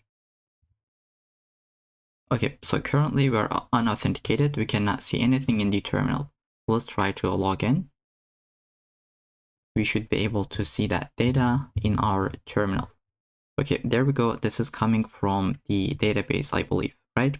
Now we have the number of followers, following, posts, which all are 0, but now we just make sure that this user is actually coming from database instead of Clerk, because Clerk doesn't have these values. So now we can just display it on the sidebar component. So I'll just say sticky for this, and I'll say top 20. Let's delete this space. Now, just once again, this is not a UI course, so I would like to just speed up the process and paste the UI. This is going to be around 50 lines of code. You can do this exact same thing as I do, which is copying and pasting. Just paste this in, and I would like to walk you through it. So we have a bunch of different imports. Let me go ahead and get them. So next link, when we click to it, this would take us to the profile page. And we are using a component called avatar. Let's try to import it coming from Shadcn UI. So I'll just say add avatar. Hopefully it should be installed. There we go. Now make sure you're getting it from the UI folder and not from Redux. Let's get the avatar image. Let's get the separator component, again, coming from Shadcn UI, separator. Now always, oops, I think we just got a mistake. Let's say, how do we call this though? It should be separator with an A. Okay, so I was going to say you can always double check from the documentation. So we just use the separator component. You can take a look at it, what that is, then the avatar component, and how to use it. Okay, so let's go back. We got our UI elements. Let's try to import them, again, from UI folder. Then we have a couple of different icons coming from Lucid React. Okay, so let me just walk you through it. What do we have in our code? So we have a card, and everything is in a card content. Here we have some paddings, then everything is in a div. Then we have a link that would take us to the user profile. So /profile, which is going to be our profile page that we're going to build later in the video. We have some classes, and this is going to be the actual ID that we will be taken in, right? It's the username. If this is undefined, right? If this is null, then we would get into the like this is something that I have explained previously. If user email is john@gmail.com, this would be the username. This is what we're gonna get. Okay. Then what do we have? We are displaying the user image. We are having the username. This is the full name, and this is the username. And I think here, instead of doing this entire thing, I can just say user.username. Right? So it is the exact same thing. Let's say user.username, which is coming from the database. And there we go. Now this has been simplified. So what do we have else? If user has a biography, we're going to show it. Then what do we have? Like number of followers, following, and you can always just delete it. Press Control Space and just get this autocomplete, or the type safe, I should say, right? So we have the number of following on the left, and on the right, we have the number of followers. If user have a location, etc., etc., and the link that would basically take us to the website. Okay, and I think we can also add target blank so that it would open up in a new page. Let's save and take a look at the UI. This is what we got: 0 following, 0 followers, username, full name. If we clicked it, this should take us to the profile of this user, and no location, no website. Okay, so that's gonna be it for the sidebar component. I think you get the point. Let me just go back to the VS Code. The only thing that we should understand is this part where we have a function. We're giving the clerk ID, and we're trying to fetch the user profile from our database. And now, even though we are using this as a GET request, right? Like, you might think, okay, this is a GET request. Like, technically, this is still a POST request because this is a server action. In the documentation, they say you can use server actions for form submissions and mutations, but we can also use it for data fetching. And this is what we're doing. Okay, so that's gonna be it for this section, and I'll see you in the next one. So in this section, we would like to build this component called the create post. and we will be able to share a post that would be saved to the database. So let's go ahead and try to create it. I'll just close everything that we have, and let's open up the homepage because this is the place that we're gonna mount this component in, right? So let's just say first we would like to import it, and I think I'll just delete everything that we have here. Let's say we'll have a div at the very top, and I will get some class names. We're gonna make it to be a grid. So what are we doing here? Let me try to explain. So this is the entire homepage component, right? Other than the sidebar. So we are going to make this to be like 10 different columns, and this part is going to take around 6 columns, and this is going to take around 4 columns. I hope that makes sense. So like 60% to 40%. Okay, so let's keep this in mind and try to build it. So we said the parent is going to be 10 columns. We would like to create a div. Let's say class name, larger screens and above, column, span of 6. This is the left-hand side where we'll have this create post component. So let's say create post component. This is something that we'll create in a second. Then after this, we would like to have one more div, which would be for the right-hand side. And this is going to take 4 columns. Let's say class name, larger screens and above, this is going to be block, but in smaller screens, this is going to be hidden. And then we'll like to put LG column span of 4. Let's say sticky top 20. All right, then we'll have who to follow component. For now, I'll just put a text. I was going to say, let's delete this. I'll say who to follow. Okay, this is something that we'll do later in the video, but first let's try to create this component. And I only want to see this if user is authenticated. So let's try to make this happen. I'll say const user await current user coming from Clerk, and I'll cut this for a second, and I'll say if we have a user that is authenticated, let's try to show this component, but else we're not going to show anything. Okay, so let's try to create this component under the components .tsx, save this, and try to import it. And before we try to build this component, I would like to open up my user action.ts file, and I will create a utility function. So this is going to help us a lot. Let's say export async function, get database user ID. Let's try to type this out, and we're going to see what this does. I'll say const, we're going to destructure something from Auth, which is coming from Clerk server that we have above. So this would give us the user ID. And this user ID is the Clerk ID. Let's just make our code a little bit more readable. I'll just rename this to be Clerk ID. So this is how you can rename an object while destructuring. Then I'll say if there is not a Clerk ID, then we can throw an error where we can say unauthorized. So instead of user not found, let's say unauthorized or unauthenticated. But if we have this Clerk ID, that means user is authenticated. Then we can try to find the user from the database. So we'll say await get user by Clerk ID. This would give us the user, right? So we already have this function, but we only want to return the user ID.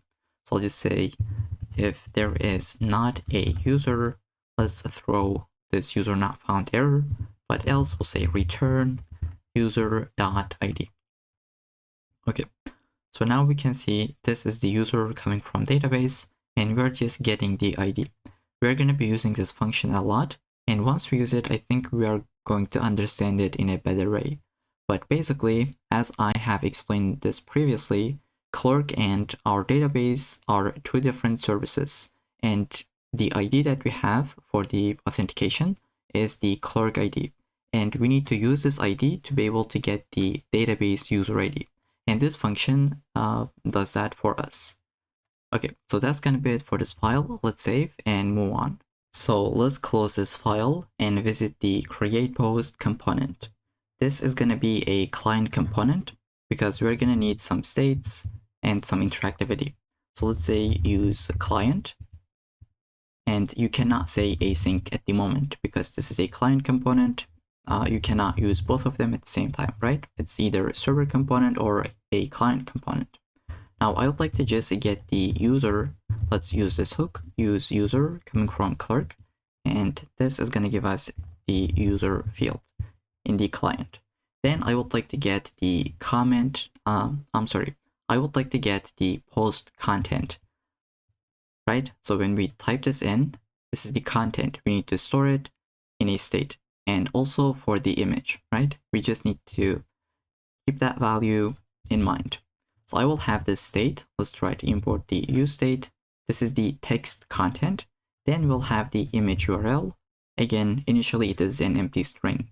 Then I would like to have a loading state. So I'll say is posting. By default, this is going to be false. Once we click to this button, it would be true, and we would see a spinner here for a second until it is posted. Then we would like to have one more state, show image upload.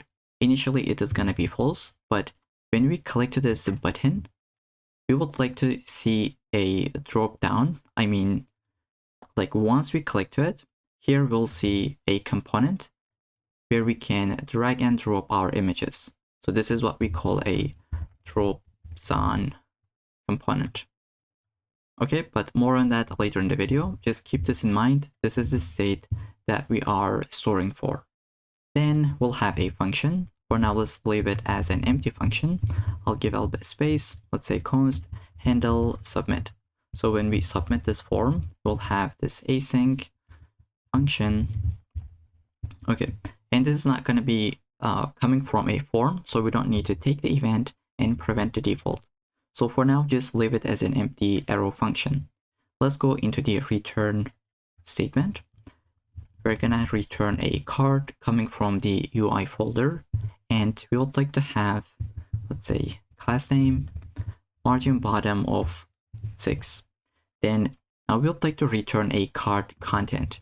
Let's say card content, again coming from the UI folder, and I'll say class name, padding top of 6. Now instead of typing the entire UI, I think I'll just again get the code. So first we'll have a div. Let's try to close this off and save. So this is what we have. So at the very top, I would like to see an avatar as well as a text area component. So this is what we're building. So it is this part, the avatar as well as the text area component. Now we don't have the text area component in our code, which would look like this. So we can go ahead, copy this, and try to install it in our code. Okay, so this is going to install it. I think we already got that. So let's get the avatar image as well as the avatar, and then the text area. We have the placeholder, some class names.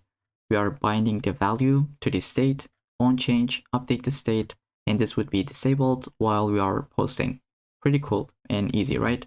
Then after this div, I'll just add a to-do here. Let's say to-do handle image uploads. And this is going to be a little bit later in the video. For now, I'd like to just keep it simple and only post text posts, right? Okay, so let's go ahead. Oops, what have I done? Okay, let's say div, and I think I can grab the code and paste it. You can do the same thing. It's around 30 lines of code, and I promise I'll just walk you through it. Let's get the send icon, loader 2 icon, which would look like this.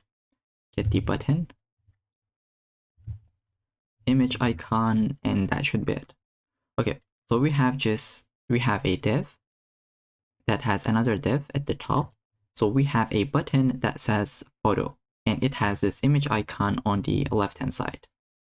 So this is what we are building. It is this component. So on the left hand side, we have this image as well as this text. Once we clicked it, we will show that drop down, but that's going to be later in the video. Then on the right hand side, we have this post button. Okay, so this is that button, type of button, variant ghost, size small, class name. One click, it will just negate the state. If it is true, it's going to be false, and vice versa. Then we have like it will be disabled if we are posting. Then we have one more button that would be taking this class name. On click, we're going to call this function, and this would be disabled if there is no post content and if there is not an image URL, or if it is in the posting state, right? So either user should give an image URL or the post content, and otherwise, if we are in the loading state, this should be disabled. And if it is posting, if it is loading, we're going to see this component, else we're going to see this text that we have on the image. Okay, so that's it for the UI. Now we can go ahead and try to build this function. So I will go into this function. Let's say we would like to have a try and catch block. Before we try anything, let's handle this if check. I'll say if there is not content, and let's trim this. So basically, if it is an empty string, right? If it is a space, we don't really want to handle this submission. So we'll just return out of this function, and we'll say if there is not a content, and also there is not an image URL, we don't really want to do anything. We'll just return out of it. And then we can say set is posting is going to be equal to true. Then we can go into the try block. And let's just say finally the loading state is going to be false. But now in the try, we would like to call a function. Let's say create post. And this is going to be our, let's say create post. This is going to be our server action, where we would like to pass the content as well as the image URL. Okay, let's go ahead and try to create this server action, which is going to be under the actions folder. Let me just shrink everything. So under the source, under the actions, this is related to the posts. So I'll say post.action.ts. And again, you don't really need to have this file extension, right? It is just the convention that I'm using. Okay, so since this is going to be a server action, an action file, we should say use server. This would be running on the server. Then we can try to build the function. I'll just say export async function. And let me try to shrink the left hand side. Let's say create post, which would take the content type of string as well as the image URL. Again, this is going to be type of string. We will handle the image uploads later in the video, but we can build this function at the moment. So I'll have a try and catch. In the try, I would like to get the user ID, and we're going to call the utility function that we have just created, get user, I think it should be get database user ID. Let's call this. This would give us the user ID because this is going to be the author, right? Let's say const post. We would like to say await Prisma. Let's import it. Post dot create, and let's give the data. So we'll say this is the content for the post. This is the image for the post. Let's say this image would be image URL. We can either leave it like this, or we can call this as image and just shorten this. Then now this is complaining because it says a post should also have an author, right? You need to put the author, and we're going to put the author ID. Now, why do we put author ID and not author instead? Let's take a look at the Prisma schema. So in a post, these are the fields and these are the relations, right? So in our fields, we have the author ID.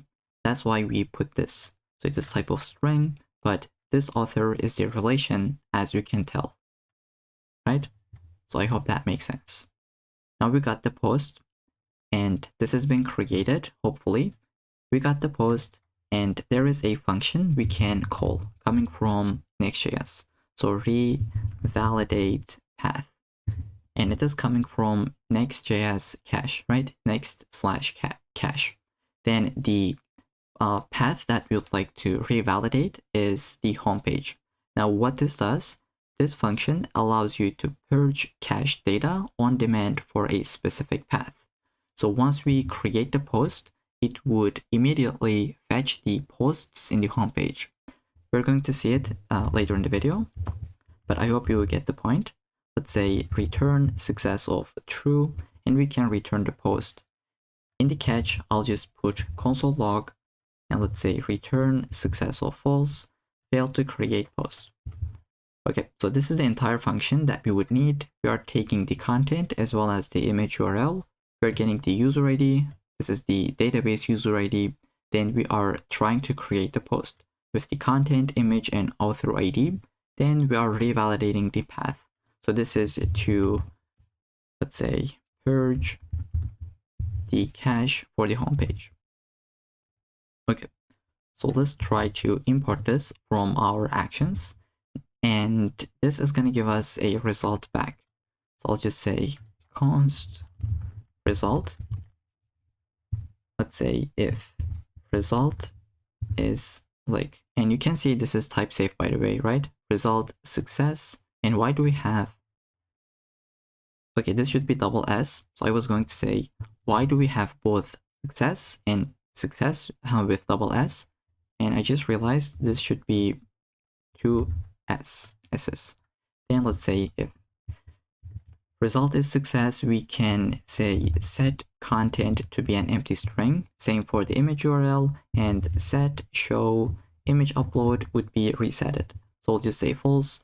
Basically, we are trying to reset our form, right? The text area. And what I want to do also, show a toast. I don't know if you know what toast is, but let me show you this component for the package. So just say react hot toast. So basically it is a notification that you can see, and this is the success case. We would like to install this package whenever we post a component. Whenever we post something, we would like to see that notification. So let's go ahead, open up our terminal.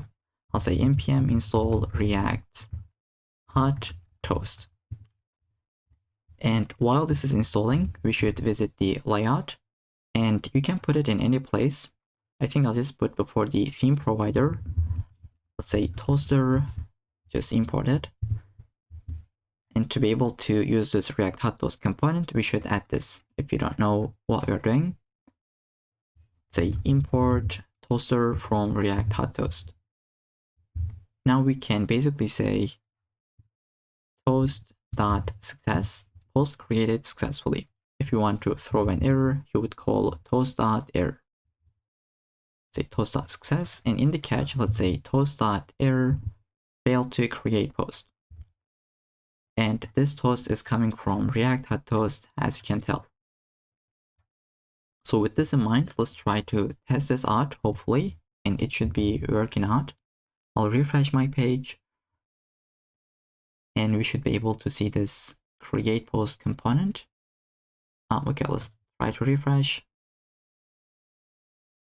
Okay, so I'll just say, hey, this is my first post. Now, why this is not disabled? Because we have text inside. If we delete it, this is disabled. Let's paste this in, post it, loading state, post created successfully. Let's double check. I'll go under the post table, and there we go. This is my first post. It is created just now, updated that. Again, it doesn't have any comments, likes,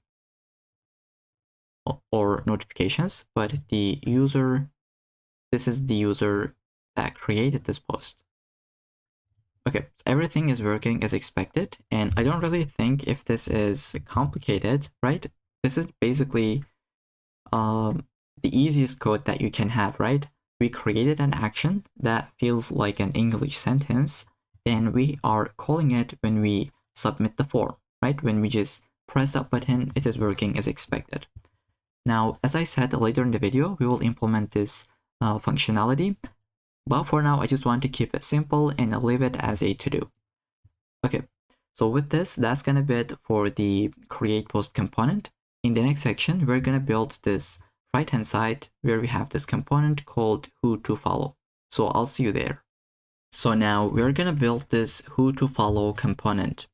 In this image, we only have one user that is recommended, but we actually want to have 3 different users that fetched randomly. So just keep that in mind. We are going to fetch 3 different users just in a second.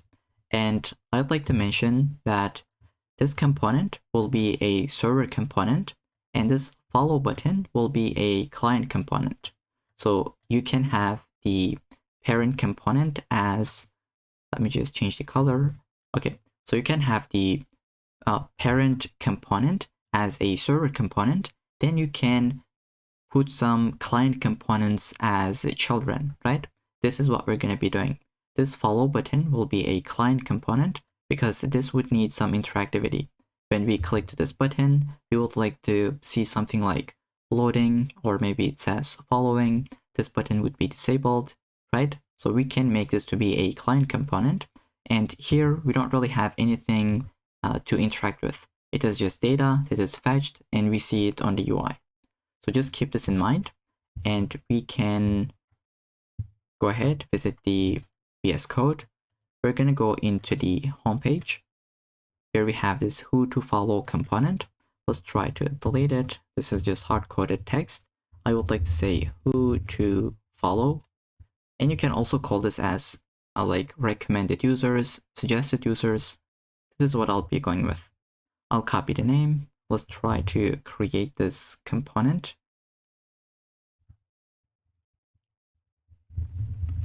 Export it and try to import.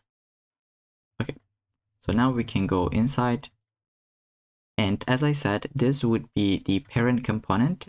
It's going to be the server component. Then we will have, let's say, follow button as the client component, as a children, right? So for now, let's comment this out and we would like to fetch those users. And I will create an action. This is related to users. We are trying to fetch some users randomly. So this is the place we would like to build that action. And I'll go ahead, say export async function, get random users. So let's have a try catch. In the try, I'll just first get the user ID. Let's say await get DB user ID. So when we try to fetch users randomly, we would like to exclude ourselves from the list. We don't really want to see ourselves to follow. And then we also want to see the users that we already follow, right? Because it says who to follow. It should be the list that we don't follow already. Oops, let's just keep that in mind and try to move on.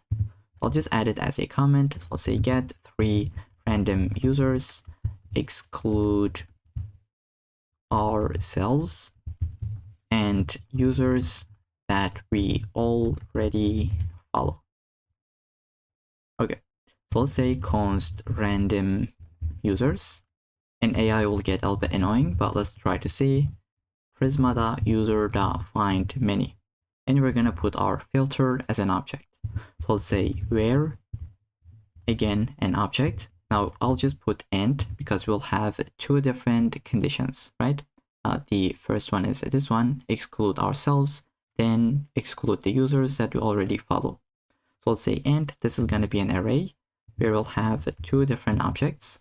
Let's say 1, duplicate this, and here let's say not the ID is equal to the user ID. So we just done the first one, exclude ourselves, and then let's say not the followers of the other user, right? Some, so it doesn't include follower ID, user ID. Okay, I know the syntax is a little bit weird, but this is what we have just done. And now, which field do we want to fetch? So here we can see we got the image, the full name, username, number of followers, right? We'd like to just grab all these values. And I'll go ahead, after the where, I'll put a comma. Let's say select these fields. I would like to get the ID of that user, the name, let's say username, let's say true, this is going to be, then we would like to get the image, and we would like to count the number of followers that user had. We'll say count, we'll go ahead and say select, this is something that we have already done, followers, it's going to be true. If you would like to, you can get the number of followings, but I think it just doesn't make sense to show it here, or at least that's not what I'm going to be doing. Then after the select, we can put another comma, and we can just say take 3 users. And that's how easy it is to write this function, right? So after here, we can go ahead, just say return the random users. In the catch,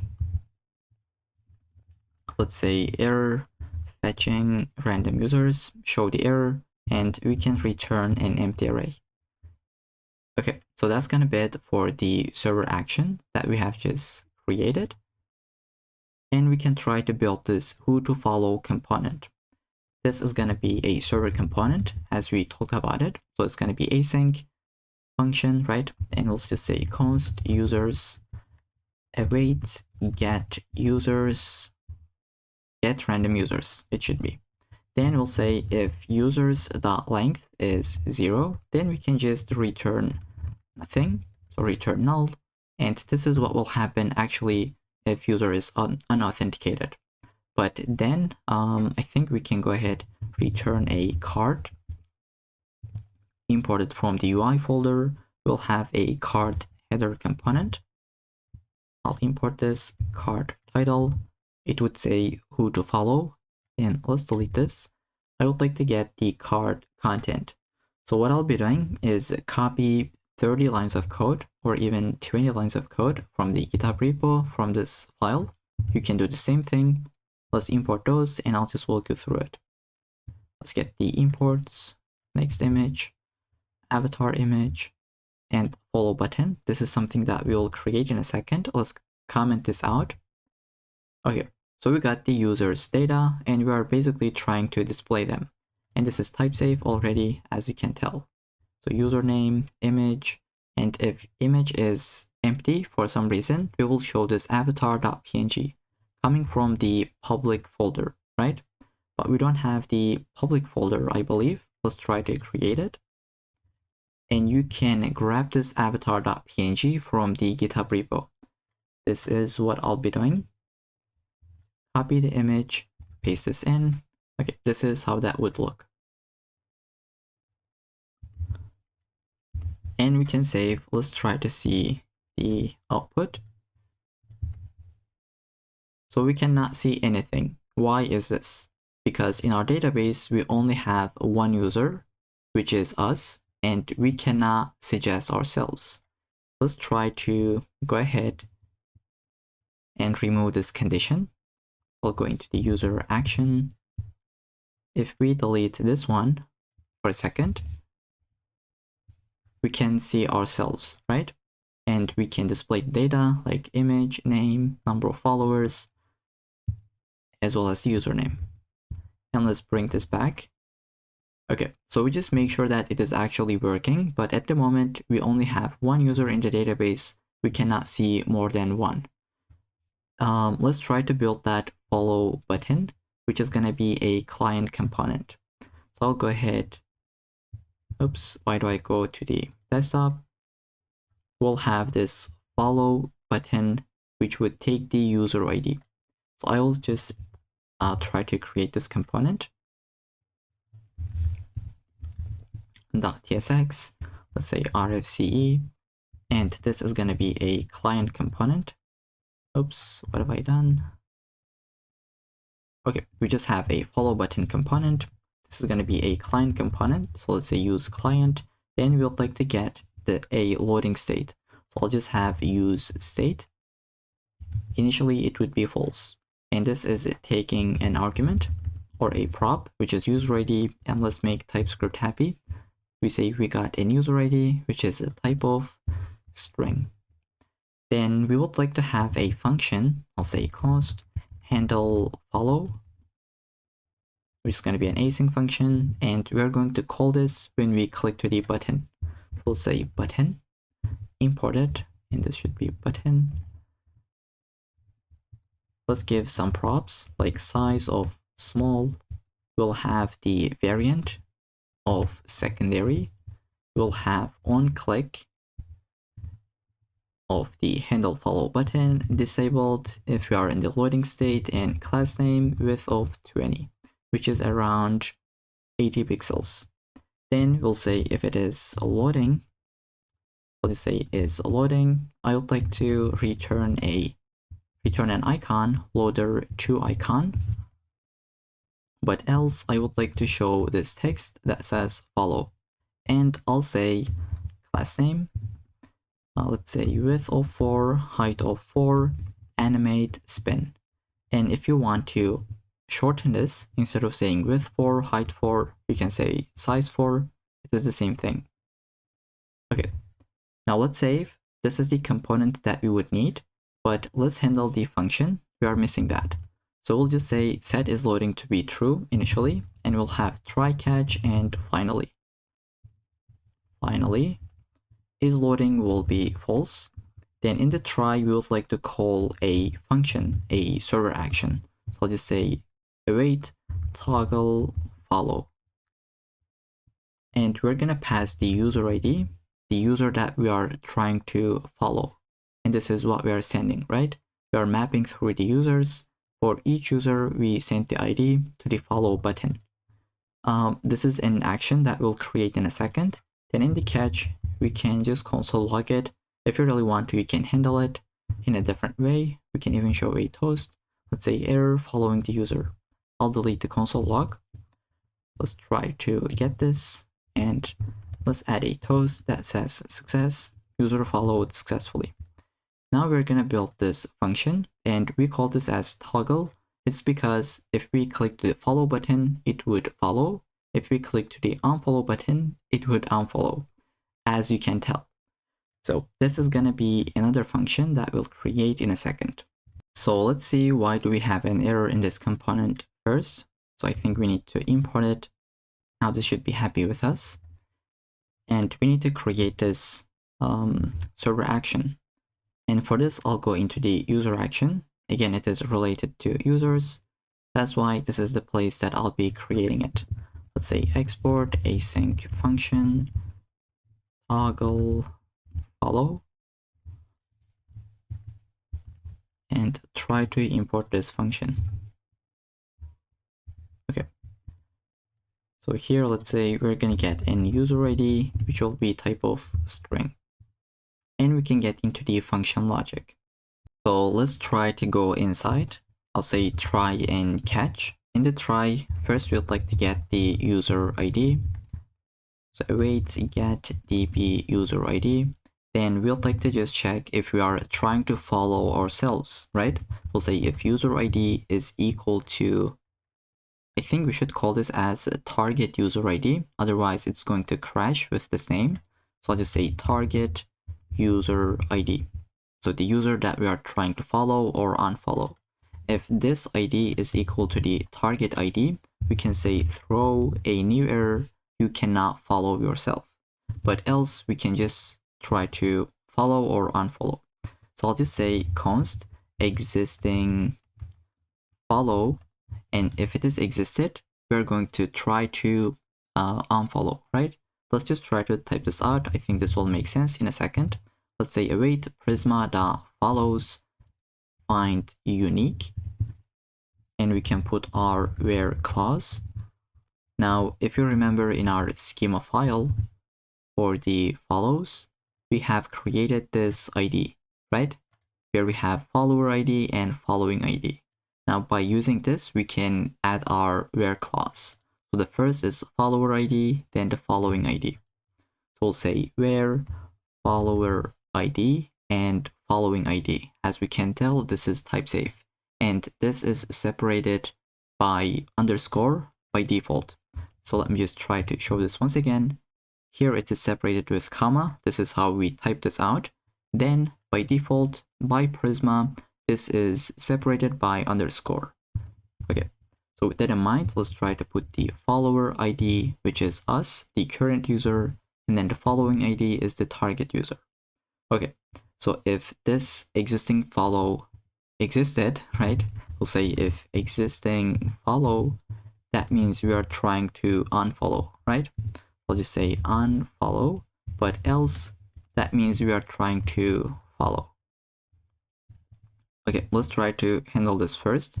If we are unfollowing, basically we are trying to delete a document. We are trying to delete a follow. And again, we'll say where, the exact same where clause, target user ID, and this should be good to go. We just unfollowed that user, but else we can try to follow it. And here I would like to introduce a concept called transaction. Now, why do we need a transaction and what it is in the first place? Let's just see. I'd like to go back to my diagrams. Just scroll to the top. Okay, so when we are following a user, let me just put this user inside. Okay, so if we follow someone, we would like to create a notification as well as a follow record, right? So I clicked that follow button. Now I would like to create a notification as well as a follow record. So either both of them should succeed or both of them should fail. And that can be possible with the help of a transaction. So it is all or nothing, right? Either both of them would success or none of them. Okay, I hope that makes sense. Let's try to see how we can make this happen. I'll say await Prisma.transaction, and here we can see $sign transaction. And this is taking an array. Let's get this. I will say Prisma.follows.create. We're gonna put this object where we'll have some data. So it's gonna be the follower ID and the following ID. Then once we have created the follow record, we would like to create a notification. So let me give a space and a comma.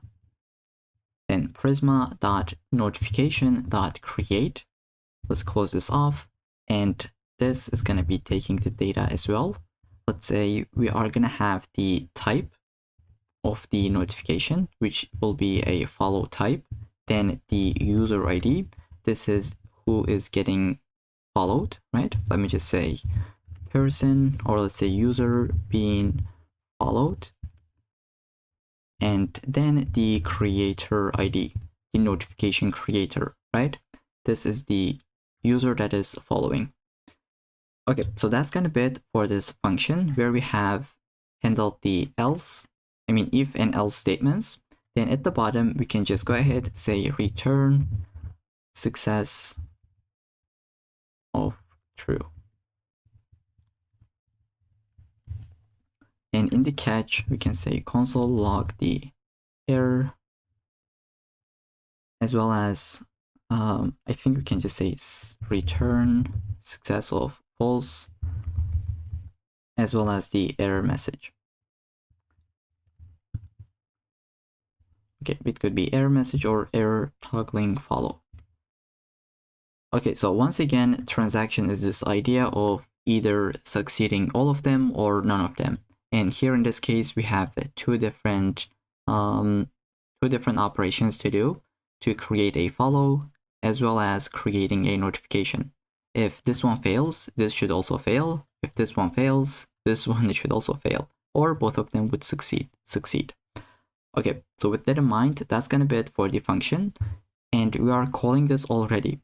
But now in the database, we don't have a second user to be able to follow. Let me just go ahead and create another account so that we can see it and try to test this out if it is working or not. So I have just signed up with this account. I can see the other user on the right hand side. I'll try to follow. We have the loading state. Now user followed successfully. Even though it didn't update the cache, we're going to fix it in a second.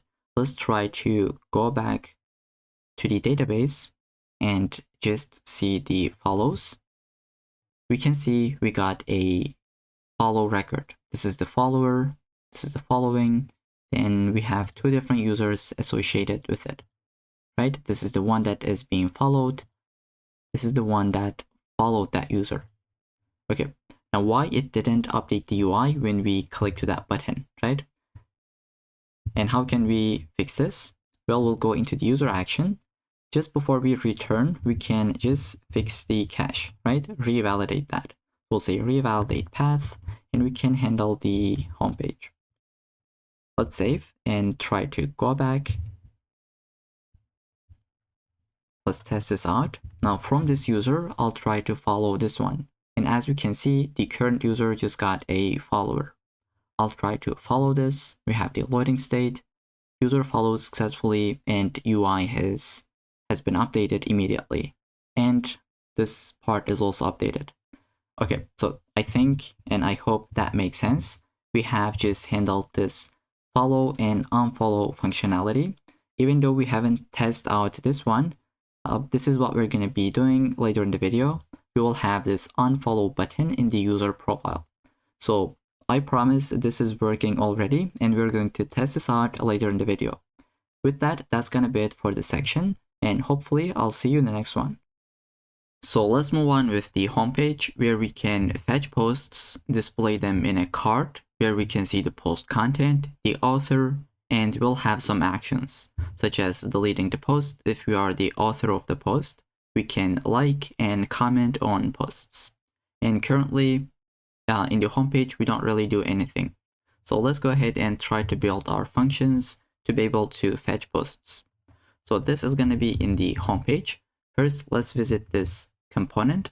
Then we would like to just build the UI pretty quickly. So I'll go ahead and give a little bit space. Below to the create post component, I would like to create a div. Let's say class name space y of 6. Then inside, we would like to map through the posts. So first, let's try to fetch them. I'll say const posts, and we'll say await get posts. So we'll have a function to be able to get them. So we'll create this in a second. But now let's say posts.map. For each post, we would like to return a post card component. This is something that we'll create in a second. Let's say we're gonna put the key as the prop so that React is happy with us. Then we'll send the post. Okay, now we don't really have any type, any postcard component, and neither this function. So let's try to first create this component under the components. I'll say TSX and RFCE. Now we can try to import it. And let's try to create this function, which is called getPosts. So I would like to copy this name, and we'll go into the actions, post action. I believe it should be in this file because it is related to posts. This is the only action that we have at the moment where we can create a post. Let's say the second one is going to be an async function where we can get posts. So we'll handle the logic in a second. Let's try to import it. There we go. And this is complaining because of we didn't give the type in it, which we'll do later in the video. But before we get into this function, this one, I would like to fix something. Under the user action.ts, we had a function. So let's say it's going to be this one. If user is not authenticated, instead of throwing an error for the user ID, I'll just say return null.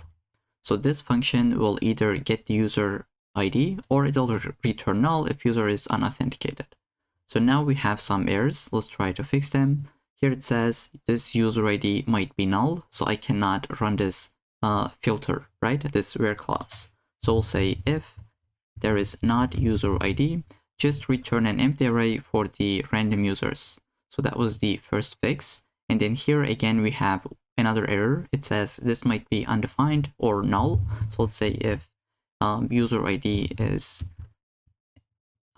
like a falsy value, we can just return and don't do anything in this function. Okay, so now that fixed this file completely.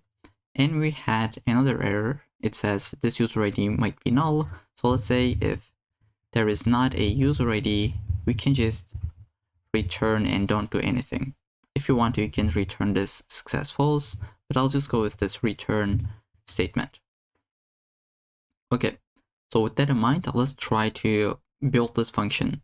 So as always, we're gonna go inside, have a try and catch block. In the try, we would like to say const posts, and we'll call our prisma.post.findMany.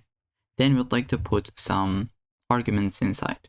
So first I'll say order by created at field and in the descending order.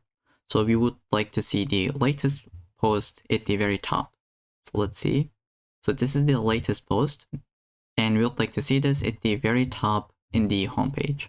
Then it would go in the descending order. And this is how we can make that work. So we just got the order by. The other one will be, let's say include. So we would like to include the author field, right? Because in every single post, we would like to see who is the author.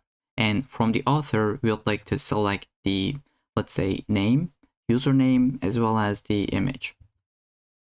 Let's go ahead and try to make this work.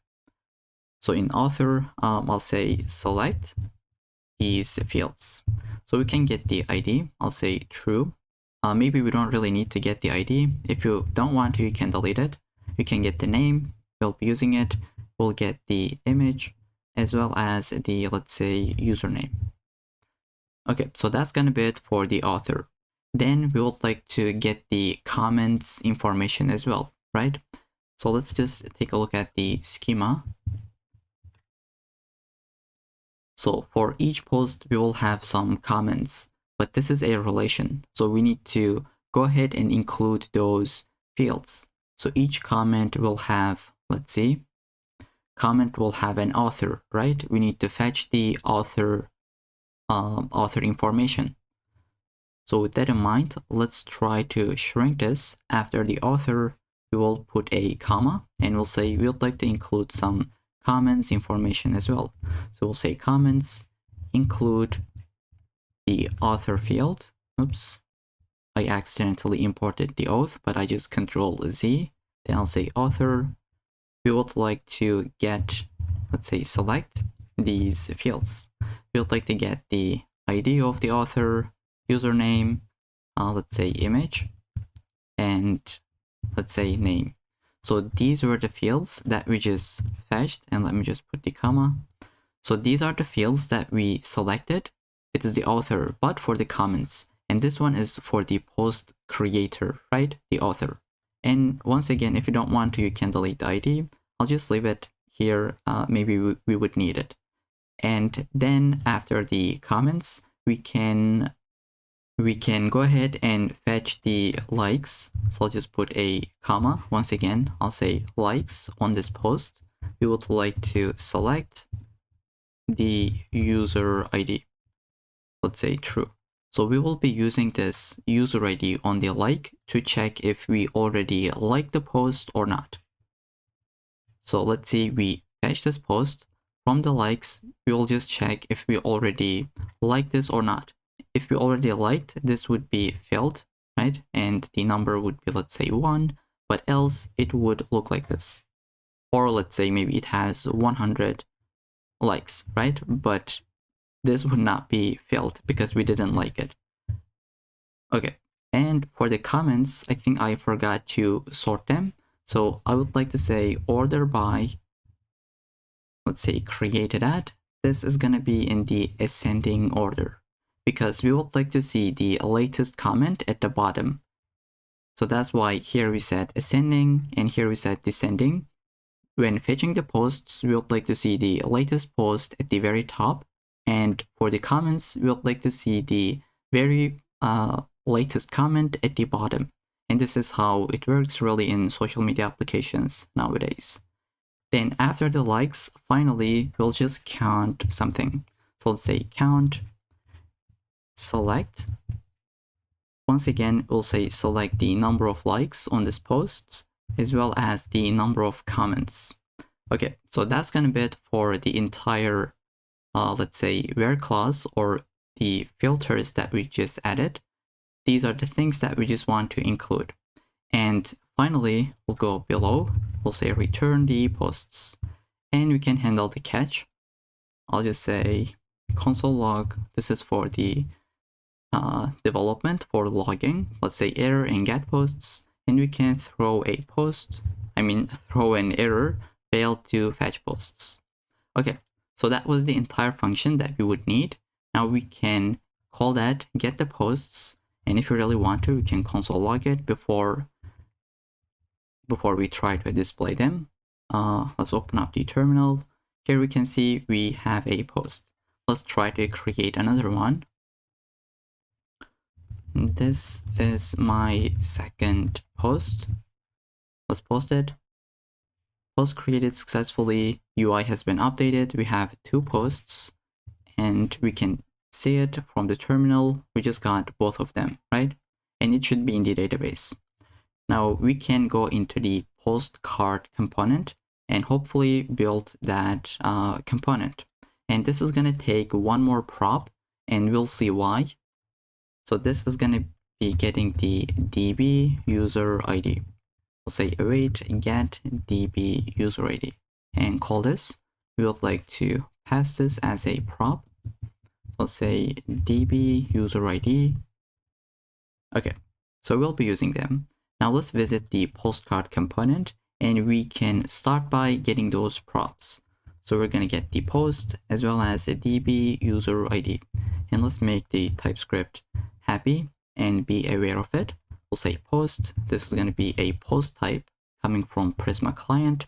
Then we'll have DB user ID, which will be type of string. But if user is unauthenticated, this is going to be type of null, right? Okay, so that's going to be it for the props. Let's try to get a couple of different things. And this is going to be a client component because, as you can tell, we'll need some interactivity on the postcard component where we can like, comment, and UI should be updated immediately. So for that reason, I'll go ahead and just say use the client at this directive at the very top. Then I would like to get the user from Clerk in the client. We'll say use user. There we go. We would like to keep track of the comment that user adds. This is going to be a use state. Then we would like to have some loading state. While we are commenting, we would like to see some loader in the UI. So that's why we'll say is commenting, and initially it'll be false. Then for the liking state as well. And finally is deleting. So let's say while we are deleting, we can show a loader spinner instead of this icon.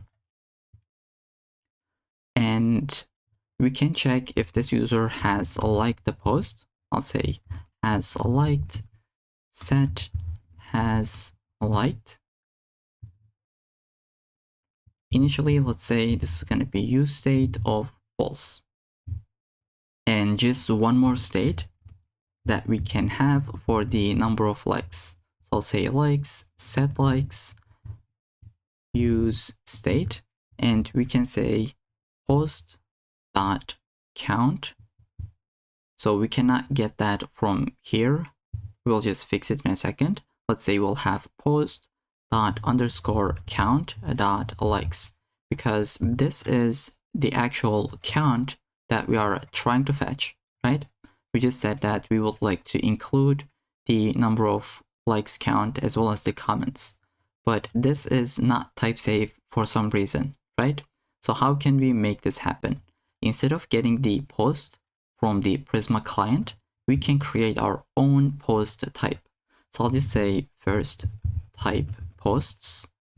So I'll say type of get posts function. But now this is the type of a function, right? If you hover over this, this is a function. So instead, I'll say wrap this with a generic, and I'll go here, just say get the return type of this function. But now this is returning a promise, right? So we'll just say actually return the awaited return type of it. And I hope that makes sense. This is some kind of like an advanced TypeScript that you should know. Then this is the type of posts. If you hover over this, it tells you that you're getting all these fields from this function, right? So we can get underscore count, likes, author, comments, and a bunch of different fields, but we would like to get a single post type. So we can say type post from the posts. If you would put something like 0, it should work, but the better practice would be adding a number.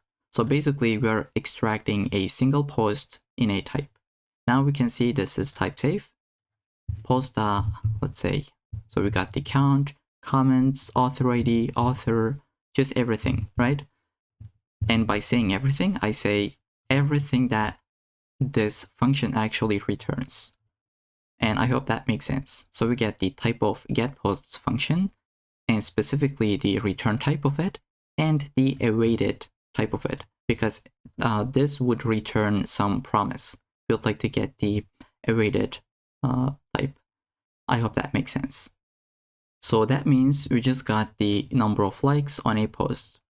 Instead of calling this as likes, I would like to call this as optimistic likes, and I'll explain why. So let's first type this out, optimistic likes, and set optimistic likes. So when we like a post or when we unlike a post, we will use a concept called optimistic updates. Now, what does that mean? When you click to this button, immediately it should return to filled red, right? So, but in the background, this will actually take some time, but you don't really want to see that to the user, right? You don't really want to show that to the user. When user clicks to this button, it should immediately update while it does the operation in the background. So instead of showing a loading state, when we like, we will just immediately show the update. So that's what we called the optimistic updates. UI updated, but there are some operation that is happening behind the scenes. Okay, I know that might not make too much sense, but once we implement it, I think that would be pretty clear and crisp. So before we build the UI, I would like to add all my functions to handle the operations. So we'll have something like const handle like async function.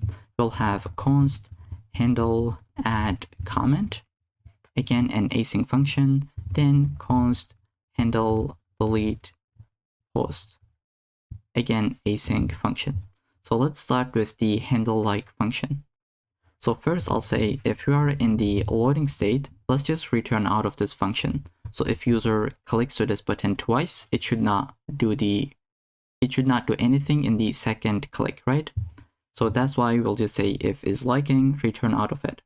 But else we can create our try and catch. In the try, or even before it, we can say set is liking will be true. Then in the try, maybe I'll just take it, actually put it in the try. Then I'll say set has liked. So whatever the previous state we are going to negate it. And you can either type this, type it out like this, or you can get the previous state and just say not previous. Then we can finally say set optimistic likes. Okay, so if user has already liked it, we will decrement it, but else we're going to increment that. Then we'll like to call a function toggle like, and this is a server action that we'll create in a second. We put the post ID so that we know which post we are trying to like. Then in the catch, we can say set optimistic likes, and we'll put the initial state. So I'll just say post.count.likes. That means it failed. We couldn't increment or decrement the number of likes. Then set has liked. So for now, let's just say false. We're going to update it. And finally, we can say set is liking will be false. And now you might be asking why this is false. So let's try to fix it. We are going to check if user has already liked or not, depending on this logic. So we'll say post.likes.sum, and we're gonna map through each like. Let's say like.user ID, if it is equal to the current user ID, which is DB user ID. In this case, that means user has already liked it. but else that would be false. So in the same logic, let's try to copy it. We will put it into here instead of false. In the catch, we will get to the default state. So this is gonna be it for the handle-like function, and we can try to build this toggle-like next. So let's visit post action file and shrink this. Below to it, we would like to create that function. So you can grab this function from post action.ts. This is what I'll be doing. Just paste this in and I'll walk you through it line by line. Alright, so we're getting the post ID as the argument. We are just trying to get the user ID to check for the authentication, and if user is authenticated, we're going to get the user ID. If not, we'll just return out of this function. Then before we try to like or unlike, we can just check if like already existed. So we'll say Prisma like find unique, where user ID and post ID are matching with these. If we got a result, we'll have an existing like. And we can find a post where we'll just say if post not found, throw an error, right? And if there's an existing like, we can unlike it. But else, that means we're going to like. So first, let's see in the unlike operation, we are basically trying to delete a like where user ID and post ID provided and matching with those. And in the else case, we are trying to like as well as creating a notification, and only if we are liking someone else's post. So if we like ourselves, then we don't really want to create a notification. So that's what we are trying to do. We'll say prisma.transaction, create a post, create a like. Then if we not the owner, we can create a notification. So we'll say prisma.notification.create, type will be like the user ID, which is the recipient, then creator ID, which is us, who just liked the post, and which post this is. And then we'll just purge the cache, return a success of true, and in the catch we'll handle it. So I hope that makes sense. This is something that we have done previously, the similar syntax. That's why I just copied it and pasted. So let's save. This is under the postaction.ts file, and we can import it. Now this should be working out as expected. And we're going to call this function when we click to the like button. And we can now create these as well, then we'll build the UI. So before we actually build these functions, let's go into the post action and try to create the server actions, such as creating a comment. And again, I will get that function from this file in the GitHub repo. So this is the very first function that we have, which is to create a comment. So we'll get the user ID once again, and to be able to create a comment, we need to know the post ID as well as the comment content, right? These are the arguments that we just have. If there is not a user ID, return out of it. If there is not a content, we'll just throw an error that says content is required.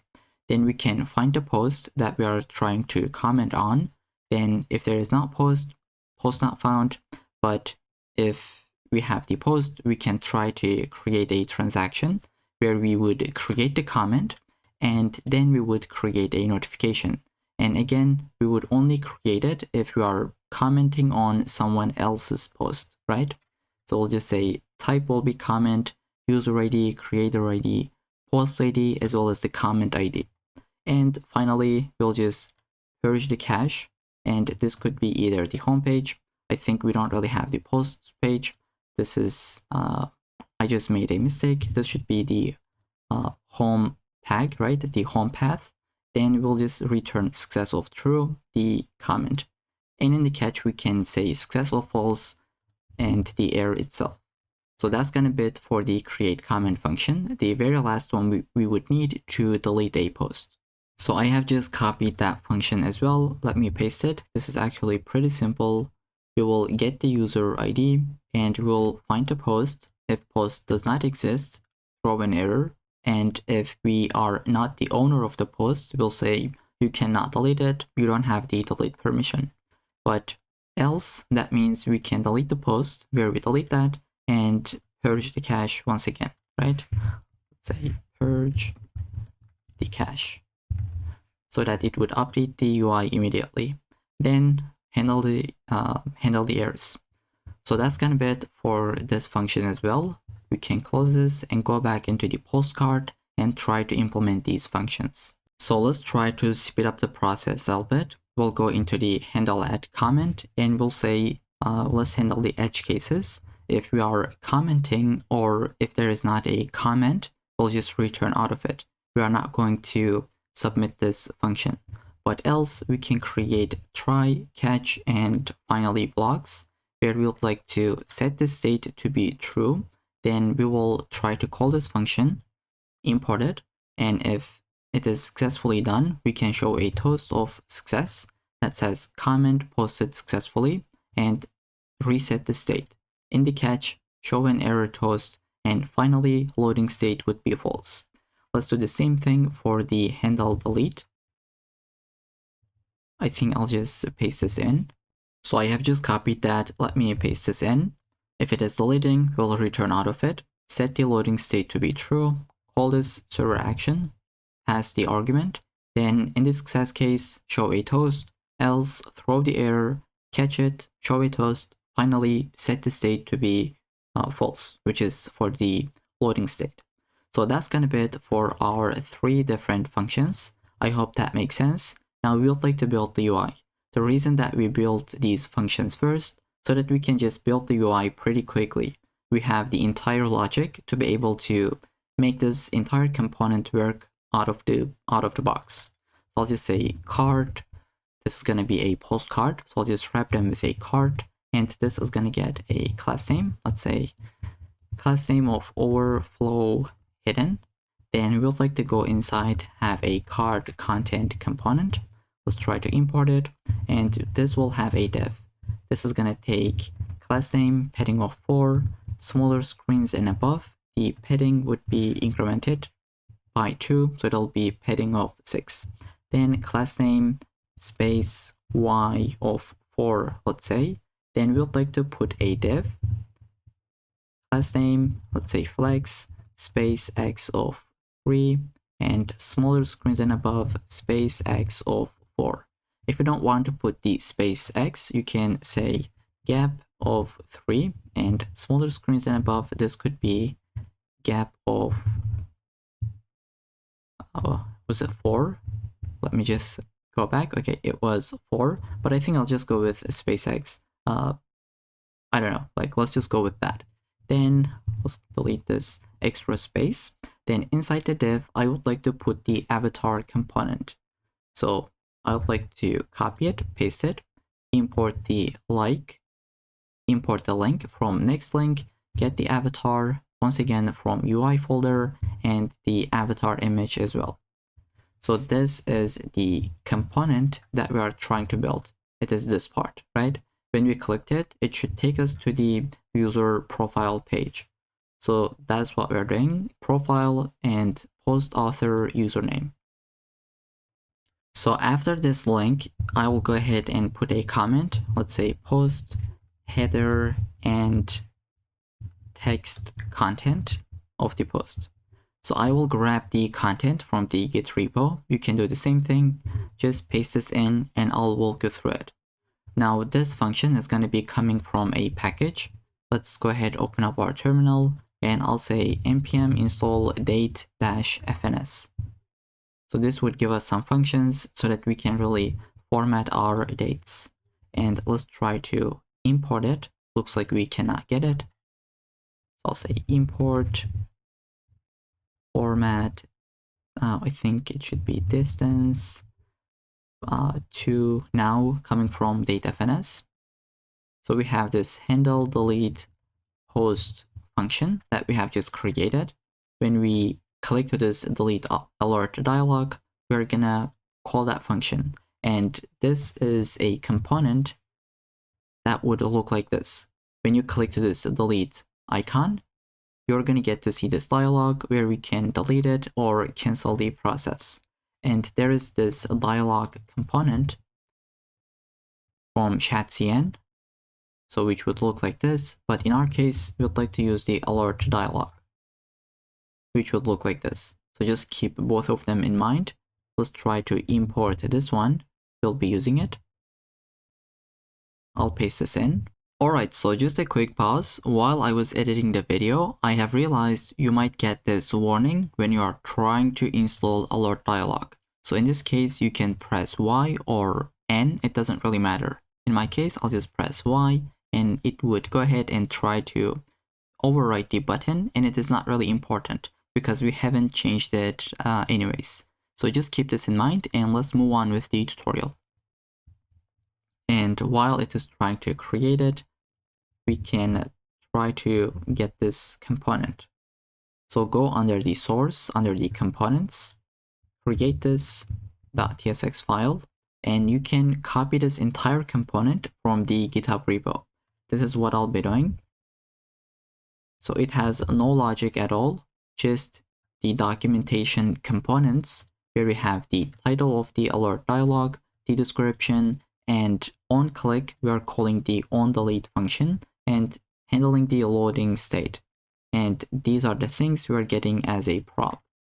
So this is the entire component that you can take a look at it, and this is a client component because we are using I think the alert dialog wants you to have it as a client component because we are using these interactions, right? On click, etc. So that's gonna be it for this component. Again, no logic at all. It is just gonna be calling these props. Then here it says postauthor.id. Why this is not defined? Okay, so we need to go into the post action. When we try to get all posts, we just say author will have name, image, and username.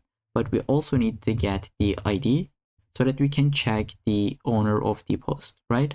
If we are the owner of the post, then we can delete the post, else we cannot. So that's why we need to get the ID in that function. So I hope that makes sense. This is what we have done, just copied around 20 lines of code where we have a link that shows the post author name, the username, when this post has been created. Then we are trying to delete the post if we are the owner, right? And here we are calling the onDelete function, and we have this loading state that we pass. So let's try to see this in action. Okay, so since I am the owner, I can delete it. I see the alert dialog, I can cancel it or I can delete it. And we have the loading state, post deleted successfully, and UI updated. Okay, everything is working as expected. So after the post header text content, we would like to put something else, which is gonna be the post image. So I would like to go after this div and after this one, add a comment to say post image, which I will be grabbing it from GitHub repo and just paste this in. So we'll say if post has an image, then display it in this image component. Now I'm using the HTML image, but if you would like to, you can use the image from next image and you would give the width and height, but I'll go with this one at the moment. Then after the post image, I would like to put my like, let's say like and comment buttons. So let's save and let me show you what I mean. So we would like to put these buttons, and initially they would look like this. When we click to the comment, this comment section would open. We would see the past comments as well as a text area where we can comment onto this post. And I need to have a state for this to check if I would show the comment section or not. Let's try to create it. I'll go above and here I'll say const, let's say show comments, and initially this could be false. Then we'll be using it in a second. So we have a like and comment buttons. Comment, I would like to get the content and paste this in. And once again, this is not a UI course. That's why I'm just trying to speed up the process when it comes to the UI. So I'll paste this in and then I'll walk you through it. Let's import the button. Let's import everything, then I'll just try to walk you through it. Okay, and here it says span. I think if you get this kind of a error, here it says cannot find the name span. Like, what do you mean? Span is built into JSX or HTML. You can delete that and bring this back in, and it should work. It just sometimes VS Code gets stupid. Okay, so this is what we have just pasted. We say if user is authenticated, show this button, else show a sign in button. Then when they click this button, we would like to call the handle-like function that we have created above. And if user has already liked it, we will show a heart icon that is filled, but else it would not be filled. Then we'll show the number of likes. Then we have added this button. Once we click to it, we would update the state, so negate it, and we show this icon coming from Lucid React that has the number of comments. Let's save and test this out. If I clicked it, now the UI or the state has been updated and we can see the number of likes. Let's click to it. As you can see, like, it is optimistic, right? Immediately updates. Now let's try to take a look at it. I'll refresh. Okay, it's been actually saved to the database. There we can see, even if I refresh, for a second, it'll check it in the database and we can see we already like this post. If I clicked it, I don't have any loading state. It immediately updates, right? And that's why we called this as optimistic. Now let's try to build this comments section where we can fetch the past comments, then show this text area component. So I'll go here after the like and comment buttons. Let's say comments section. And once again, I'll try to copy it, paste this in, and let's try to import everything. Then I'll walk you through it.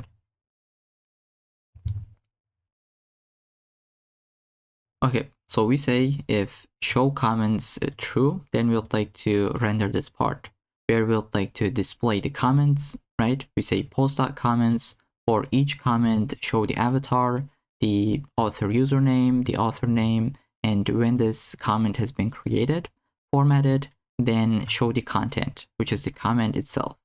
And if user is authenticated, then show this text area component where we can comment to this post. And once we click to the button, we would like to call this function and handle the loading state. Okay, nothing complex. Let's try to test this out. I'll go here, open up the comment section, and I'll say, hey, my first comment. And let's try to send this. We have the loading state, comment posted successfully, and UI updated less than a minute ago. This is when this comment has been posted. And this post has been created 3 days ago. So it looks like everything is working. We can take a look at the database. This is the comment. This is the user that is attached to this comment, the post, and the notification. And it looks like no notification has been created because this is our own post. Okay, so everything is working as expected. And I believe that's gonna be it for the postcard component because we have added every single action that we would need. We can add comments, we can like or unlike, and we can delete the comment. I mean, we can delete the post if you are the owner. So with that, that's gonna be it for this section, and I'll see you in the next one. So in this section, I would like to take a quick pause and just explain everything that we have learned so far. So we'll just do a quick recap. And let's ask the question, what did we learn so far? So we have learned about server components and client components. We said that all the components, all the pages that we created, by default, they would be a server component. And if we want to make them a client component, we need to add this directive at the very top of the file. And this is called use client. And when do we need to have a client component? Well, in case we need some interactivity, or if we need to use some hooks. And actually, there is a complete list that you can find from the Next.js documentation. So you can visit server and client composition patterns. So whenever you need to fetch data, access backend resources, keep sensitive information on the server, and when you want to reduce the client-side JavaScript, you can use server component for these cases. And when do you want to use client component?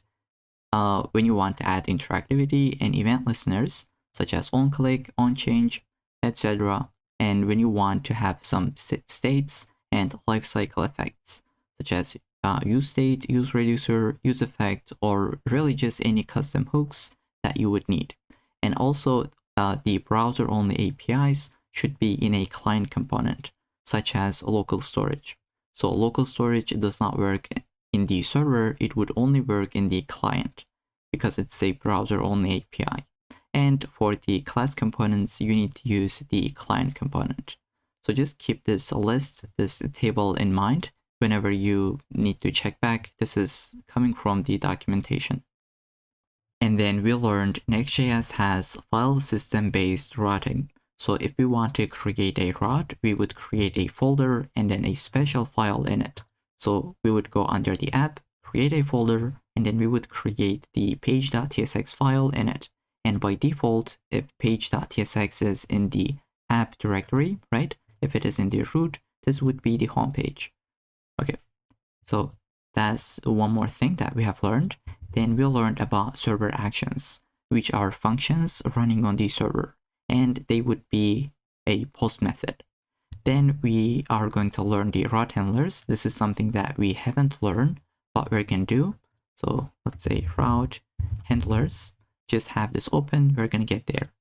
Then we have learned some special files such as page and layout, and we're going to learn 3 different pages, which are loading, error, and not found, but more on these later in the video. So for the server and client components, I have an example. Let's just see. Okay, so let's say we have a scenario where we would like to visit the homepage from our browser, and the homepage is a server component. So we would send a request to our server. Since this is a server component, our page would be rendered on the server and then sent back to the client. And we would see the result, the UI, right? And this result has the rendered HTML. Okay, so far, super clean. Server component is being rendered on the server. Then the other scenario is this. Again, we would like to visit the homepage, but it is a client component. So we sent a request. Even though this is a client component, our UI, our page, still rendered on the server. But for the interactivity part, we send some JavaScript back to the client. So just like in a server component, still the rendered UI has been sent to the client with some JavaScript code so that it would be hydrated. Now, what does that mean? Basically, you're sending the interactive part with the JavaScript code. Okay, so that's the main difference. Even though it is a client component, it is still being rendered on the server, and the JavaScript code is being sent to the client for the interactivity. And I hope that makes sense. Now let's move on with the route handlers. In this video, we're not going to be using those a lot, but I can give you an example how to use it. So first, let's see what are route handlers. Route handlers allow you to create custom request handlers for a given route using the web request and response APIs. What does that mean? How can we use it? We'll just see this in a second, but basically it has to be under the API folder and specifically under the app folder. So let's go ahead and try to create it. I'll go under the app, create a folder called API, and let's say we would like to have API tasks route.tsx. Once again, this is a special file convention that you need to keep in mind if you are using the route handlers. So now if we send a request to /API/tasks, we can hit this file with our methods. So what I'll be doing is just get a interface so that our code is type safe, and I will get some tasks. So we have some tasks where we say learn Next.js and build a project. They are not completed. So this is just for example. If you don't want to, you don't have to follow along. Then let's create a function to be able to fetch those. So I'll say export async function, and you would put the verbs such as get, post, put, delete, right? And in our case, we would like to get them. So I'll just have this get method. I'll say return response.json tasks. So if you take a look at the documentation, this is what they do. Route handlers are defined in a route.js or TS file inside the app directory, and export async function, the method, and you can take the request as the first argument. In our case, we don't really need it. We'll just return the tasks. Then let's create one more function. I'll say export async function. This is going to be a post request, and we're going to get the request as the argument. So we can have a try catch. In the try, we can grab the body since user is trying to create a task. So say const body, and we can say await request.json, and we can say if body.title, if this is not defined, we can just return a response.json with error that says title is required. Did I import something? Let's delete it. We don't really need that. Let's say title is required and status is 400. So if you want to make this type safe, currently if you say title, you cannot get any type safe field. We can create an interface for this. I'll say create task request, and we can create this interface above. So we'll just have an interface where we say we're going to get a title, which is type of string. Now, if you see this, we can get the title from the body. And now I'll just speed up this a little bit. Let's say we will create the task, which is type of task. We give some hard-coded value, we give the title, and we'll just push that into our array. Finally, return a response with 201, where we return the task. And in the catch, we can just put an error with the status code of 400. Okay, so now I hope you're able to see how we can create these endpoints. And let's just have one more, just in case if you want to have it in the source code. So delete method, we just handle the try and catch, we delete them, send a response. So how do we use it? Let's go ahead and create a file, or actually a page. I'll say this is going to be the tasks page. This has nothing to do with our social media application. I'm just explaining this so that we can learn about the route handlers. I'll say page.tsx, and we can create this, let's say tasks page.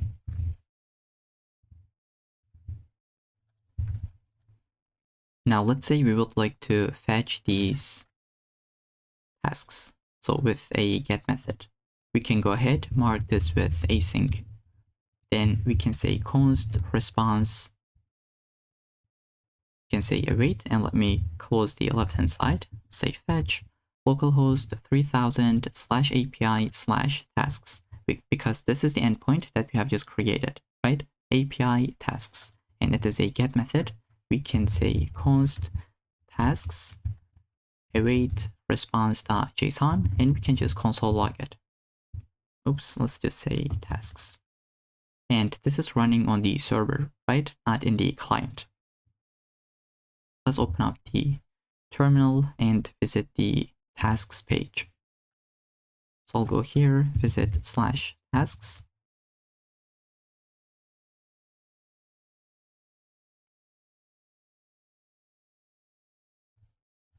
Okay, let's try to refresh. We're getting this error sometimes in development, but now we can see it is working. We can get the tasks from the server, right? It is not in the client. And let's just double check. Even if we put the use client, we are still gonna see this on the server, because even though it is a client component, you can still, even though it's a client component, first it'll still be rendered on the server, then the JavaScript code would send to the client. But if it's a client component, this cannot be async. Let's just delete this for a second. Let's just say, hey, from a client component. Okay, so even though it is a client component, we can still see this from the server. It's because what I have just explained. The client component first would be rendered on the server, the output would be ready, then JavaScript code would be sent to the browser. So if you open up the terminal, you can see that it is actually in the client as well. And I hope that makes sense. So just keep this in mind. This is how we can use this route handlers, send a fetch request, and by default, let me just bring this back. Okay, so by default, this would be cached in the Next.js version 14. So you can go ahead and say cache is going to be no store. That means this is not going to cache it for every single request. And in Next.js 15, by default, this is cache no store. So you don't really need to add it in Next.js 15. Just keep that in mind. And I will leave this page as it is, or maybe comment this out in case you want to have it in your codebase. I'll delete the use client, and let's just say this is going to be an async function. So you would have it like this in your code. And let's just say console log the tasks. Okay, so these are the tasks and server and client components that we have talked about. Later in the video, we're going to see these different files. So with that, I'll see you in the next section. So in this section, we would like to build the notifications page, which would look like this. We're going to get to this in a second, but first I would like to talk about this file called not-found. So let's go ahead and take a look at it from the documentation. You can search for it as not-found.tsx. We'll get to the context in a second, but it is this page if you are wondering. So let's say we would like to visit a page like pricing. In our case, we don't really have this page. So we're going to get 404, not found, right? This is the custom page Next.js gives you. If you would like to customize this, you would create a not found file. And they say the not found file is used to render the UI when the not found function is thrown within a route segment. So in this case, the not found function has been thrown. And let's try to actually customize this page that we have. So I would like to visit the source app, and I will put a not-found.tsx file, or tsx, I believe. And I'll just get this content from the documentation. Just paste this in, and let's say not found, could not find the requested source. And let's just say this is our custom not found page. Let's save and now visit the pricing page. There we go. We have just overwrite that page. So just keep that in mind. This is how we can overwrite it. And if you click to this link, this should take us to the home page. In development, this is a bit slow, but in production, it would be faster. And in my case, I don't really want to have this custom page, so I'll go ahead and delete it. Okay, now let's go ahead and create a page under the app. This is going to be our notifications page. .tsx. And before we build the page content, let's first build the actions. And let's rename this to be notifications page. So save this, and we would like to go under the actions, create this notification.action.ts file. And let's mark this with use server directive. And we're going to create all of our actions in this file. So the first action we will have to get all the notifications. I'll go ahead and paste this in. You can grab this function from the GitHub repo. Let's import these, then I'll walk you through it. So we got the database user ID, and if user is not authenticated, for the notifications, we'll return an empty array. But else, we'll try to find the notifications, where this is our filter, and then we have this include field. And we are sorting our notifications in the descending order, so that we can see the latest notification at the top. So let's see. In this example, we have the very latest notification at the top, and it goes in the descending order, right? Okay, so in each notification, we would like to include some data. So for the creator, we would like to get the name, username, and image. So in this case, this user is the creator, right? We got the image, name, and username, as well as the ID. Then for the post, we select the ID of the post, content, and image. And same for the comment. We got the created at, content, and the ID itself. And then we're returning the notifications. So this is pretty simple. We have done the same thing multiple times at this point. So I will not try to explain it any further. I would like to get one more function where we can mark notifications as read. So let's say we have 5 unread notifications. When we visit this page, in the background, we will actually mark all of them to be read. So next time we visit, we're going to see 0 notifications. And let's see how we can make this work. We're going to get the notification IDs that we would like to mark as read. Then we'll go ahead and basically update it. The read field will be true. And in return, we'll say success true or false. Okay, so these are the 2 actions that we would need to create. Then we can build this component. So in the notifications page, we need to fetch some data, right? So we're going to fetch all these notifications. But just because we're going to fetch some data, it doesn't mean that this component has to be a server component. We can actually make this to be a client component and still fetch the data. And while this is fetching, while we are in the loading state, we can show a loading skeleton. And actually Shadcn has some components for this. If you search for skeleton, you're going to see you can get these skeletons, and first we need to install it. So that's what I'll be doing. Open up my terminal, paste this in. Okay, so we just got that, and here it says new major version of npm available, but I think that's not really important. This is in my case specifically. So this is just a warning. We got the skeleton installed in our code base. So I would like to go ahead, open up the source components, and I will create a component called notification skeleton.tsx.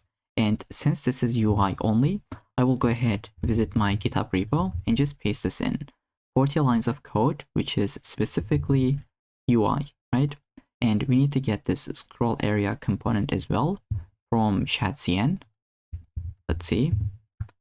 It is this scroll area component, which looks pretty cool. This is what I'll be doing.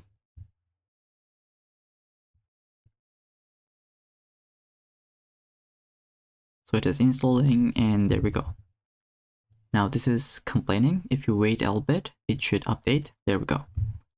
So this is only UI. This is what we're going to be doing. We'll be using it in this page component. So first, I would like to go inside and have my states. I'll just say const, let's say notifications, set notifications, and let's say use state of an empty array. And we can give the type, which we'll do in a second. Then we'll like to have a loading state. Initially, this is going to be true. Then we'll have a use effect where we'll like to run this and fetch the notifications. Okay, so we'll have a function, let's say const fetch notifications, and we'll like to call this at the bottom. And if we are in the loading state, we can return this notifications page skeleton. If we are not in the loading state, we're going to see the actual output. So how can we get the type for the notifications? Well, we have done this previously, so we can say type notifications. First, we'll say give us the return type of this function, which will be type of get notifications. And since this is returning a promise, we would like to get the awaited type. Okay, so now we got the type for the notifications, but we would like to get one for specifically notification. We'll say notification, and this is how we can grab it. So we will say this is going to be an array of notifications. This is where we can put that in. Okay, now if you hover over this, you can see each notification has a creator, post, and comment, and some other fields that we can see in a second. So here in this function, we can have a try and catch. We'll get the data, which will be calling this function, the server action. We're going to get the notifications, and we'll set the notifications with this data. Then we would like to mark them read in the background. So we'll say unread IDs. We can say data.filter get each notification and just return us the unread ones. Then we can map through it, grab each ID of them, right? And if unread IDs dot length is greater than 0, that means there are some unread notifications. We can just call the mark notifications as read and send the IDs inside. Then we'll say toast.error failed to fetch notifications. And finally, we can set the loading state to be false. And before we try to do it, I think we should call this to be in the loading state of true, but since this is already true, we can skip that. I'll just leave it as it is inside. Okay, let's save. Hopefully everything should be working as expected. If we take a look at the database, do we have any notifications? Yes, we have. And they are read or false. So I think these notifications in the different account.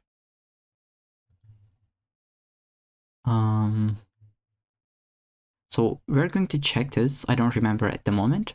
We'll definitely check that and we'll visit the notifications page actually. So if we currently go into that page, we have the loading state. Now the loading state has been gone. Let's see, is this going to update? Okay, like one of the notifications has been read. And this notification I think is for the other account. That's why it is still false. So as I said, we'll see this in action. For now, we can just make sure that useEffect is working as expected, and we can build the return part. So return part is completely UI, no logic at all, and it is around 70 lines of code. So I will go into the GitHub repo and just copy this return statement completely, paste this in, and I'll walk you through it. So first, let's import everything that we would need. So get the card header, the title, card content, scroll area, avatar, and just make sure you're getting all of them from the components and not from the Redux UI, just like I have done here. This is a mistake. It should be coming from the components. And get the avatar image. Okay, so get notification icon is a function. Once again, you can grab it from the GitHub repo. Basically, we'll give the notification type. So either like, follow, or comment. Depending on that, we are going to get an icon. So that would be either heart icon, message circle icon, or user plus icon. And let's go back. At the very bottom, I would like to get this function as well from datefns. Okay, let's save, see the output, then I'll walk you through it. Okay, so we can see 3 days ago, we got this notification from this user and we have 0 unreads. Let's go back. What are we doing? So we got the card header with the title. We just see number of the unread notifications, which is this part. Then we would like to render each notification. So we have this scroll area. If no notifications, we show this text, but else we map through it, get each notification. If it is not read, we change the background. So for now, let's just say true. And just notice how the background has changed. It is highlighted, right? Okay, let's put this to be in this state. And if you go back down, the background is a bit different. Okay, Now we have the avatar, the notification icon, the creator name. Then if it is type of follow, we'll say they started following you. If it is type of like, they started or they liked your post or they commented on your post. Then we have the post content. So if notification coming from a post, we will check if it is type of like or comment. If it is either of them, we will show this part. I think as well as this part where we see the comment content as well as the post image with the post content. So basically it would look like this. If the notification is coming from the comment, you would see the post content as well as the comment itself. And if it is a like, you would see the like notification and then the post content itself. I hope that makes sense. Okay, so that's the entire component. I would like to visit the other account. So I'll go ahead and log in as this account and just try to like my posts so that I can get some notifications. So I just logged in. I'll go ahead and like this post and I'll add a comment. Hey, comment this. There we go. It has been posted. Let's go back, refresh this page. Now we should have those notifications. So we can see 2 unread. This is the comment that we just got on this post. We got a like from this user on this post and they are unread. But if I refresh, now they should be read because whenever you visit that, it actually behind the scenes make them to be read. So we mark them as read. And with that, I think that's gonna be it for the notifications page. It was pretty simple to build. Can close this account. Oops.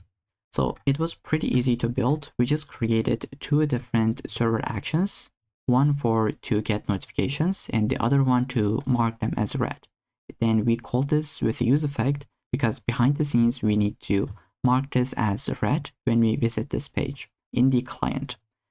Then we have the loading state as well as the return statement to have the UI to render it.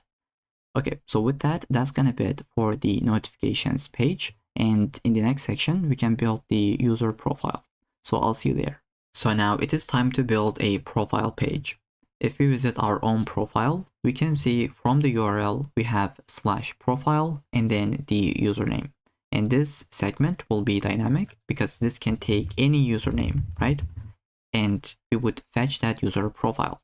So since this is a dynamic route, this is what Next.js call it actually, and you can take a look at it always from the documentation. And in our case, we're using Next.js version 14, so you can always visit here and see the output, the usage. So a dynamic segment can be created by wrapping a folder's name in square brackets. So it could be in this format, ID, slug, or in our case, we're going to call it as username, right? Let's try to build it. So first we'll have /profile / the brackets and then the username. Then we can put our page.tsx file. Let's say profile page. Let's see the output. This is what we have. Then they say these dynamic segments are passed as the params prop to layout, page, route, and generate metadata functions. We'll be using this in a second, but since this is a page component, we can get the params immediately. So we can go ahead and just say, give us the params, and this will be taking the username. So we can put our type just to make TypeScript happy, and let's say console log params. So in the terminal, you should be able to see the username because this is what we call the folder name. And it is John Doe because this is what we have just visited. Let's just say Jane. You should be able to see Jane in the params. Okay, so that's about it for the dynamic routes. With the username, we would like to fetch the user profile and display it. So our page would look like this, where we can fetch the user profile data. and the posts they had, as well as the likes they have, right? So we're gonna build this in a second. And when we click to this button, you would like to see this model where we can update the basic user profile. And before we get into it, I would like to talk about these two files. So we have talked about the route handlers and not-found file, but these two are missing. Let's start with the error.tsx file. Let's go ahead and just search for error.js file. So this has to be a client component. So an error file defines an error UI boundary for a route segment. So let's try to copy it and just see it in action. I will visit the profile page and try to throw an error. So if I say throw new error, let's say my custom error message, save, and this should crash, but we don't really want our application to crash. Instead, we can handle it by creating this error.tsx file, and I'll paste the content. This is a client component, keep that in mind, and this is taking the error as well as the reset as the props. Then it has a use effect to console log it with some let's say a button here. When you click to it, it just resets and attempts to recover by trying to re-render the segment. Let's see this in action. Now, instead of our application crashing, we get this error boundary. So it says something went wrong, and if you click to it, it'll just retry it again, but we always get an error because we are throwing it specifically. So just keep this file in mind. You would like to use it, and I want you to have this in mind. So just so you know it. Okay, I'll be deleting this. We don't really need it in this case. Then let's take a look at the loading.tsx file. Let's say RFCE. You can call this anything. I'll just say loading. We are trying to, or let's say we are fetching your profile. Please wait. Okay, so let's say you fetch some data from the profile page and it takes about, let's say, 3 seconds. I'll make it to be an async function and simulate it. Let's say await new promise. We can just resolve this under 3 seconds. Okay, so this will just wait 3 seconds until it returns this UI. And while we are loading, we're going to see this content. Let's double check. I'll refresh.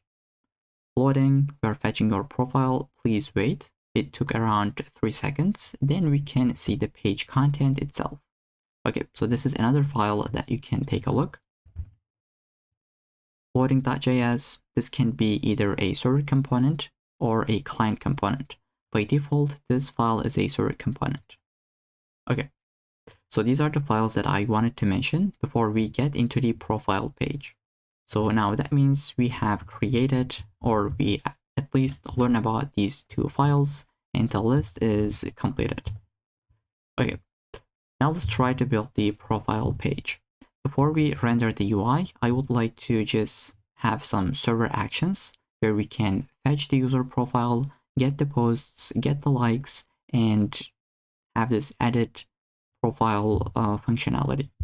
So for this, I'll go under the actions and I will create a file called profile.action.ts, and let's put use server directive at the very top. Then we'll add our functions. So first, I'll just kill the left-hand side and I'll get 3 different imports: the Auth, Prisma, and Revalidate path from Next.js.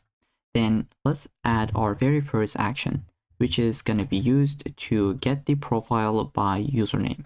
So we're going to get the username from the URL, pass it into this function, and get the user profile.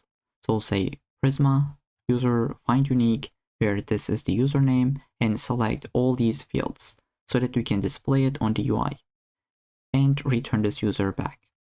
Okay, so that's the first action, and then we'll like to create one more so that we can get the user posts. Okay, so I'll just be copying and pasting them. You can do the same thing from the GitHub repo just to speed up the process. We already done this multiple times at this point. So we'll just pass the user ID and we'll like to fetch the posts of this user. So Prisma.post find many, where this is the author, and include the author information, the comments with the author, then order by the comments, right, in the ascending order, and get the likes, count the number of likes and comments, and sort the likes in general in the descending order, and return the posts. Okay, then we would like to do the same thing, but this time for the liked posts. So almost the exact same function. This time we say where likes includes this user ID, just find the liked posts of that user and return it back. And one more server action, which is to update user profile. So we're going to get some form data. We'll just check if user is authenticated or not, and we will have all these fields like name, bio, location, and website. We will grab them from the, let's say, from the form data, and we'd like to update the user profile. And finally, we're going to revalidate the path so that it would update the UI immediately. This would purge the cached data. Let's see. Okay, this allows you to purge the cache data, and we have seen this multiple times at this point. So the very last server action we would need is to check if we are following this user or not. I'll just paste this in and walk you through it. So we'll just check for the currently authenticated user, and then we'll just check if we are following this user or not. If we have a follow document, we're going to return this as a boolean. So what this does, basically, let's say there is a follow document. This would be an object, right? There we can see. And how can we convert an object to a boolean value? Well, we can put double bang operator. Now this would be converted to something like true, right? And if this is null, so let's say if it is null, we can put 1. Now it means this became true, and if we put once again, this became false. So false is the equivalent boolean value of null. Okay, this is a pretty basic JavaScript concept, but I just wanted to mention in any ways, right? Okay, we'll be using this function to check if we are following a profile or not. So if we are looking to a different profile, instead of the edit button, we will see something like follow, or maybe that would be unfollow. And to be able to decide which button to show, we are going to be calling this function. I hope that makes sense. So these are all the server actions. I know we just speed up the process, but I think we have to do it. Otherwise, this is going to be pretty long, and we have done the same thing multiple times. So it just doesn't make any sense to go slowly at this point. So let's close this file, close this one as well. And I think I'll go ahead and delete this. We don't really need it. If you want to, you can keep it. I just wanted to show this in case you would need in your Next.js journey. So what I want to do before fetch anything, if I visit the page of Jane, I would like to update the title to be Jane. So how can we make this happen? I'll go ahead and create this function. Let's say export async function, generate meta data, which is a special function coming from Next.js. And this is going to be taking the params, just like what we had below. It would take the username because this is the param, and we can get the user data. So I'll just say await get user profile. Wait, I think we call this as get profile. Oops, if I can type, get profile by username, and this is the username for that user coming from the URL. If there is not a user, we can just return, don't do anything. But if we have it, we can return this object where we have the title. This would be the profile of this user, and I think I will make it to look like this. So either we'll show the username or username. So this is the full name, but if this does not exist, then this would be the full username. And same for the description. Now let's save and just double check that. I will visit my own profile, which is in the database, so we can see this entire name. And let's say if we put a user that does not exist, it should not update. Okay, so now you just learned one more thing, which is to generate metadata, this function, and you can customize it, add a lot more different things. This is one of them. So this is for dynamic metadata, and this is for the static metadata. And actually, we're using this in the root layout. I don't know if you have realized it, but this is what we have. And let's just call this as socially. And for the description, I'll just say a modern social media application built with Next.js. And actually, let's say powered by Next.js. That sounds a little bit more cooler. Okay, so that's the function that I wanted to create so that you know something like this existed in dynamic routes. And other than this, I would like to go ahead and actually fetch the data that I would need for this profile page. So I will say, again, get the user. So just copy it, paste it. We would like to fetch the user profile. And let's say if user does not exist, we can call this not-found function coming from Next.js. So what does that mean? If we go to a page, a profile page that does not exist in the database, we're gonna get, what did we got? Okay, let's refresh. We're gonna get not found. This is what it does. If you say not found, you're gonna get to see this 404 page. Okay, but if we have the user, we would like to get their posts and their liked posts so that we can display them. And I'll say const posts and liked posts. I have done them in an array because we'll be doing promise.all, which would take an array of promises. So let's say get user posts, call this function. This is the user ID that we just passed, and get user liked posts. And one more thing that we're gonna need is this variable, let's say is current user following. We're just going to call this function called is following, and we're gonna put the user ID inside. So we would like to call this function to check if we are already following a profile or not. So let's say we visit this page. In this case, we are not following them. We would like to show the follow button. But if we were already following them, this button should say unfollow. And I hope that makes sense. Now this function is not correct completely. We have some kind of a bug that we need to fix. So in this case, we are trying to get the Clerk ID and check it in the database for a follow record. But this is not really how we save it. So instead, we need to delete this and actually use the database user ID. So we'll say try const current user ID. Here we'll call this function. And we can say if current user ID is false value, we'll just say return false, because this is returning a Boolean value. But else we can check for it. So with that in mind, we just got everything that we would need. This is a server component. We would like to return a client component so that we can have some interactivity. So I'll just say profile page client. We are going to create this in a second. And let's just go ahead, call this as a profile page server component, right? And we would like to pass our data, such as the user, the posts, liked posts, as well as the is following field, which is going to be equal to this variable. So let's save this file, go back to our, let's say, sidebar. We can create it under the components, but I'll just create this component under the username folder.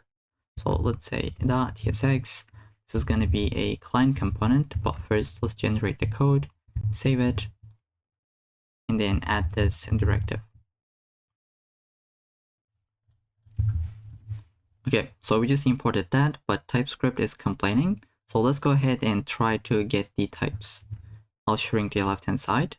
Let's say we would like to have an interface, and we will be calling it here. Let's say profile page client props. Let's say interface or type. In this case, I'll go with an interface. Let's say profile page client props. So we are expecting a user field. We'll just say user and type will be any. Well, not really. We need to create it. So let's say type user, and this is going to be coming from this function. So get profile by username. We'd like to infer the type from this function. So we'll go ahead and just say awaited. This is something that we have done previously. We'll just say return type of get profile by username function. Now we got the user type. And let's do the same thing for posts. I'll duplicate this. Let's say posts.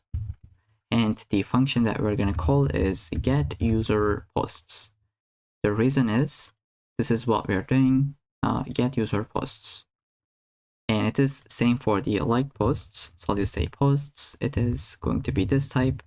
Like posts, same thing. And finally, let's say is following. That's going to be a boolean. Now we can see we can grab all these variables or props. And I would like to call this, like rename it to be is, or maybe let's say initial following. I'll just say initial is following, because we're going to have a state called is following so that the names doesn't crash. Let's say const, we would like to first get the user from Clerk. So I'll just say const user, rename this to be current user, and call this hook from Clerk. Then let's have a state. This would say show edit dialog. Depending on this boolean value, depending on the state, we're going to show this dialog or not.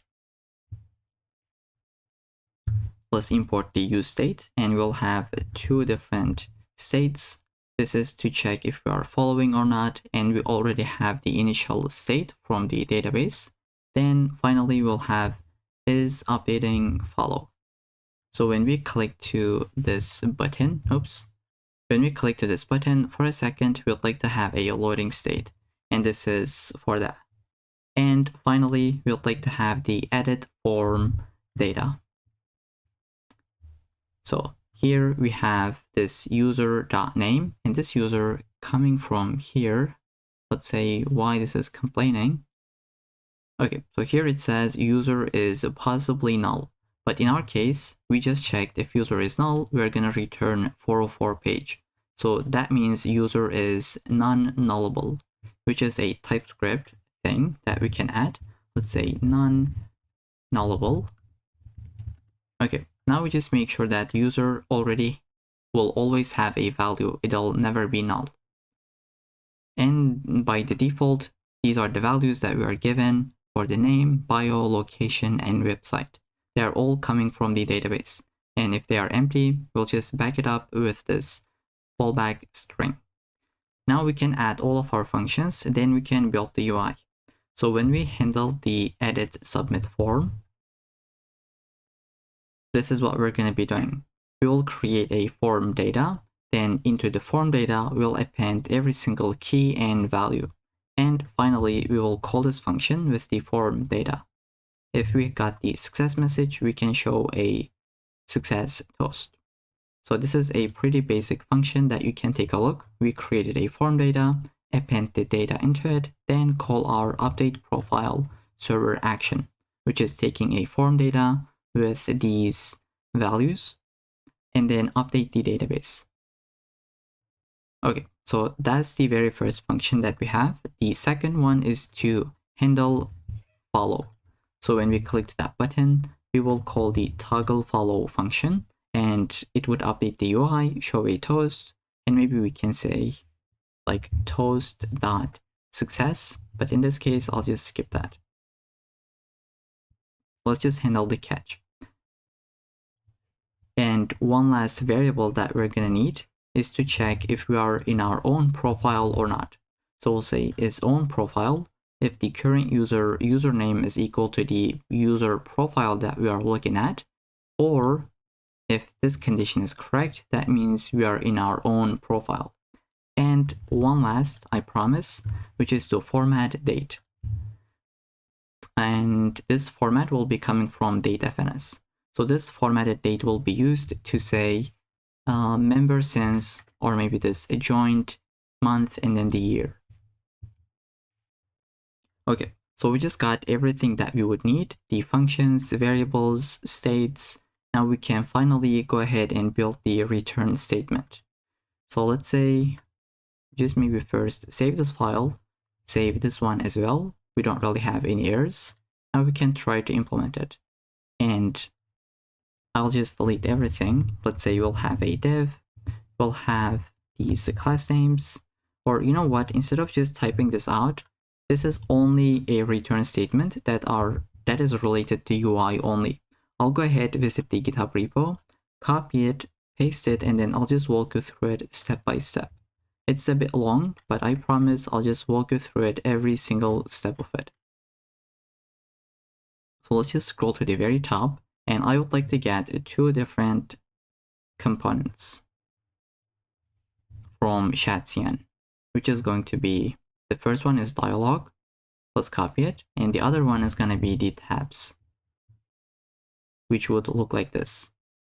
So we'll have tabs, dialog, and I think later in the video we'll need input, which would look like this, as well as the label. Okay, which is this component that we're going to be using. So let's open up the terminal, just paste this in where we say add the dialog. Let's say we'd like to add the tabs, input, as well as the label component.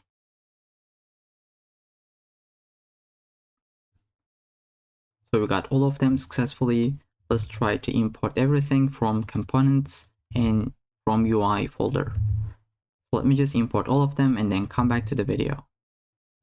So I have imported everything.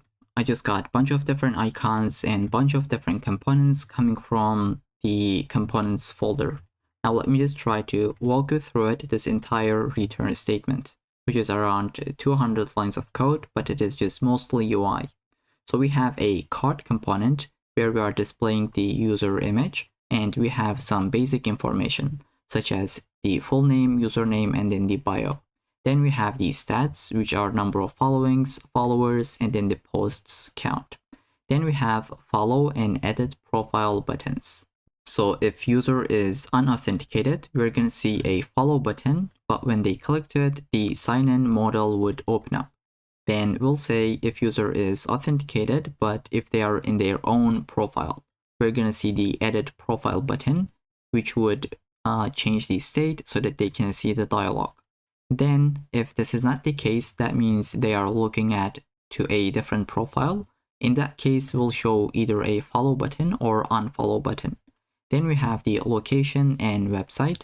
By the way, this is handling the, calling the handle follow function, and this would be disabled in the loading state. Then display the location and website. If user has a website, show it. If user has a location, show that. Let's see the joint date, and we have the tabs. So this usage is completely coming from the documentation. This is what I have done. So basically under the tabs, you have the tabs list as well as the tabs content. In our case, we have 2 different tabs content, one for the posts and the other one for likes. For likes, we are showing a postcard component, and same thing for the likes, but the difference is the data that we are mapping through. And if there is no data, we will just show this text, no like posts to show, and no posts yet. Then we finally have the dialog component, which would have the label and input displaying the state, and when we change it, it would update the state. So we have it for the name, bio, location, and website. Finally, a close and submit button. Okay, let's save and try to see it in action. Okay, there we go. This is what I have. This is my own profile. I can see the dialog. I can update my bio. Let's say SVE at Google, and I'll just save the changes. Profile updated. I can immediately see the change because we are purging the cache, and we can still like our posts. We can see the likes that we have, which this is what we got, right? We can delete that. Everything is working as expected. we can get the stats. So basically everything that we have. Now let's try to visit a different profile. I'll go ahead and choose this one. So we are already following this user. That's why it says unfollow. Let's click it. This is in the disabled state. Now there we go. It says follow and UI should update immediately. There we can see this user has 0 followers. Let's try to follow now. Once again, it should update, UI updated, and let's see this user has a like. They like this post. So that means everything is working as expected. And there's one thing in our code, which is under the create post component. This is not a bug, this is not an error, but it is a warning coming from TypeScript. It says result is possibly undefined. So if you add a question mark, this should be good to go. Okay, so with that, that's gonna be it for the profile page component. Let's just double check and go through it, what we have done. We have added this generate metadata function, which would update the title and description depending on the user profile. And in this server component, we are fetching some data from the database. If it is not found, we just return 404 page. Then we get the data and send it to the client so that we can really have some interactivity, as you can tell. So let me just scroll to the very top.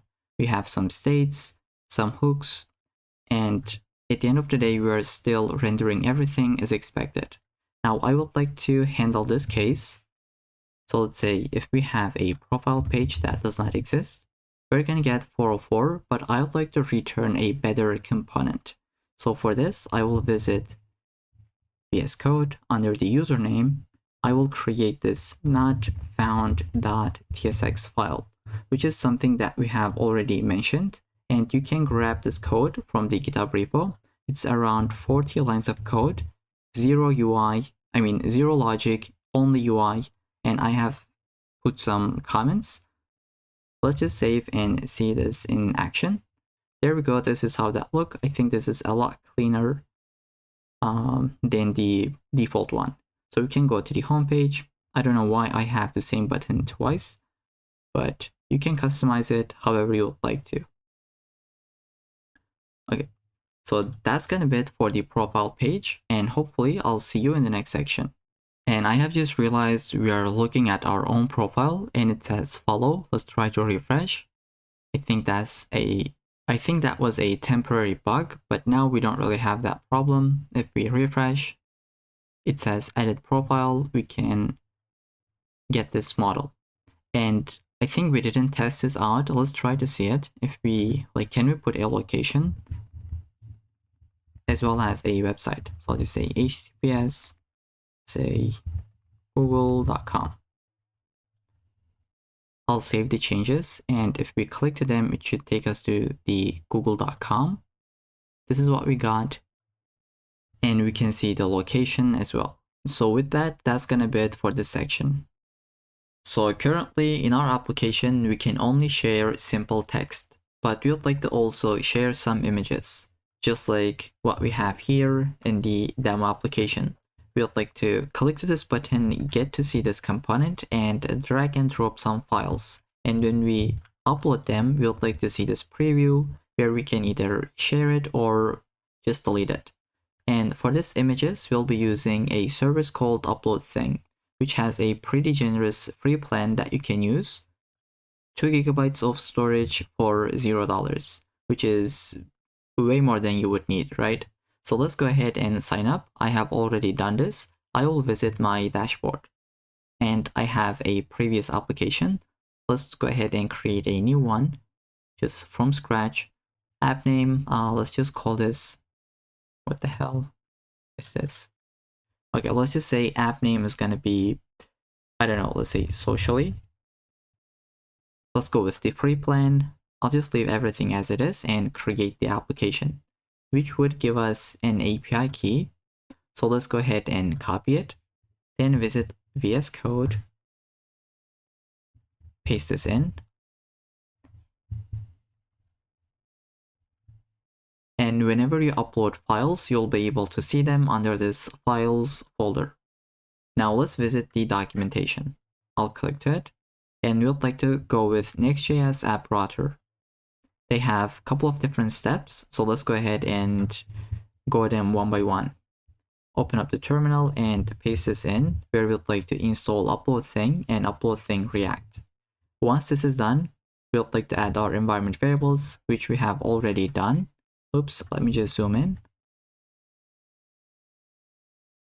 Okay, so we have done this. We would like to go ahead and create this route handler. So I will copy this entire name, visit the API folder. Under the API, just paste this in. And we would like to get the file content. So this is what they had from the documentation, but ours will be a bit different. For this, I will visit the GitHub repo. You can do the same thing. Just go ahead, visit, and find this core.ts file and paste this in. And let me just walk you through it. So we are creating an UploadThing uploader, and this is our file router, where we can define different routes. In our case, we would like to have a route to upload images, and each image size could be at maximum 4 megabytes, and we can only upload one image per post. Then we have a middleware that would run before you upload the image. This would check if you're authorized or not, if you're authenticated or not, right? Then just to give an example, whatever you return from the middleware would be accessible in the metadata. So you can go ahead and say metadata.user ID because this is what we are returning. And then if upload completed successfully, we would just return the file URL, and in the catch, you can do anything. Let's say you would like to delete the file. So I'll just keep it simple and leave this as it is, which would work in our case. So that's gonna be it for the core.ts file. We would like to create one more file under the UploadThing, which is gonna be route.ts. Let's go ahead and visit the documentation. This is what they say. I'll be copying it and pasting it to my VS Code. Let's delete the comments. So this is what UploadThing needs to handle the uploads behind the scenes. And we would like to create this file. This is one of the very last steps for the logic. I will go under the lib, create this file called UploadThing.ts. Paste this in, and for this type, let's say it should be coming from the app API UploadThing core.ts file. And we can just add this type at the beginning, just like what they have done in the documentation. And just very last, one more thing. Since we are using Tailwind, this is what we need to do. Just wrap our config with this with UT function. Let's go ahead and visit the Tailwind config.ts, shrink the left-hand side. I'll just wrap this with brackets, and I'll say with UT. Oops, what have I done? I'll copy this import because I cannot get the auto suggestion for some reason. I'll paste this in, and this should be good to go. This is happy with us. We don't really have any errors. We just wrapped our config with this function. Okay, so that's gonna be it for the setup. Now we can create our components to handle the file upload. So if we visit the create post component, we have a to-do where we said we will handle the image uploads at this line. And for this, I would like to create a component. I'll just say image upload.tsx. And let's try to see what we're going to do in this component. So the first thing we would need is to create a component that would look like this. And this is what they call the drop zone. So let's try to get this work. And from the documentation, they say it has to be a client component because the upload button and that drop zone component needs to run on the client. So just keep that in mind. And this is an example that they are using. You can take a look at it, but I'll just go ahead and directly implement it. Let's say this is our client component. where we'll have an interface. Let's just type this out, interface, image upload props. We'll get an onChange function.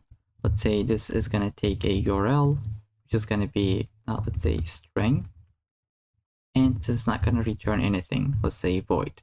Then value, which will be type of string, and then the endpoint for the image uploads. Let's say endpoint.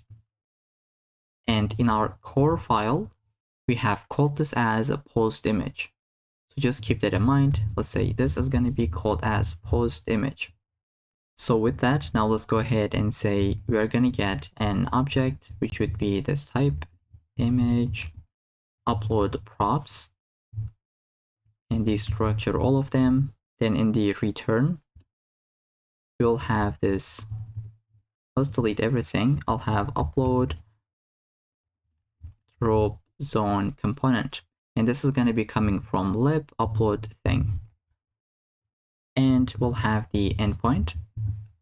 Just paste this in. Then we'd like to have the on client upload complete. In this case, we would like to call the onChange function. So res 0 and URL. Once again, everything is coming from the documentation that you can double check. On upload error, we can just, let's say on upload error. In my case, I'll just console log it.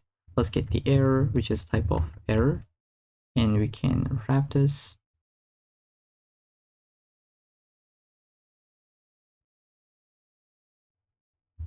Okay, so that's gonna be it for the component, but if we have a value, we would like to just preview that. So what I mean, if we have an image, we would like to preview it like this. Let's try to build it.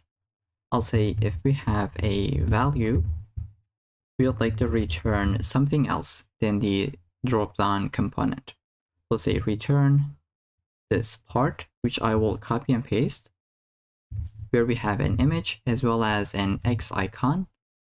That is a button. When we clicked it, it would delete the preview. Okay, so this is everything that we would need.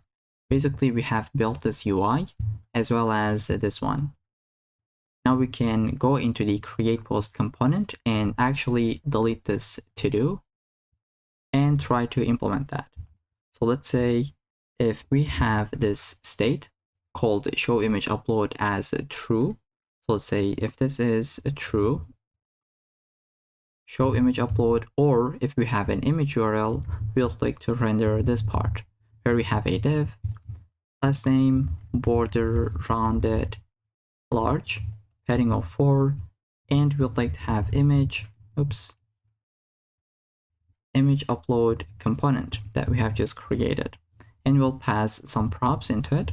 So our endpoint is going to be post image, and this should be type safe. There we can see we can get the value, which is the image URL state that we have, then onChange, where we'd like to get the URL, and this is by default giving you the URL that is type of string. We'll say set image URL, where we have this URL, and if URL does not exist, we'll say set show image upload to be false. Okay, let's save and try to see. I'll go ahead, maybe just refresh my page so that I can have a clean state. Click to it. So for a second it says loading, but that's fine. Then we can see this button. So let's try to click to it. So I have a bunch of different images. Let's go ahead and select this one. Upload the file. This is going to show you some indicator. Once this is done, we can see the preview and we can post it. Let's say me in real life. It's been posted. Since this has an image, we can display it. And if you take a look at your UploadThing bucket, let's go into the dashboard. This is what we have just created. So we can see we have a file, which is this one, that has been stored. So with that, it means everything is working as expected. So that's gonna be it for the image uploads. The only thing that we had to do, install UploadThing, create an account, add the environment variables, even though it looks like it is too much, but it's actually just pretty quick and simple steps. So we got the environment variable, we have created a core and route file, which is around 10 lines of code. We updated the Tailwind config, then we created a component to handle the file uploads. The only thing we had to do is just import this component, add the endpoint, and then the functions. Then we are displaying it on the create post component. And I think in the homepage, I have a console log that I would like to delete. We don't really need it. So we can save this file and everything should be working as expected. So with that, I think that's gonna be it for the entire application. In the next video, in the next section, we can try to deploy it. So I'll see you there.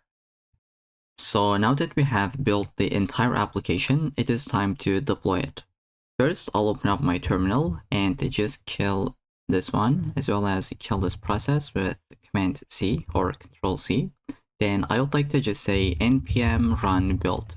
So we're gonna build our application locally to check if we have any errors before we try to deploy it.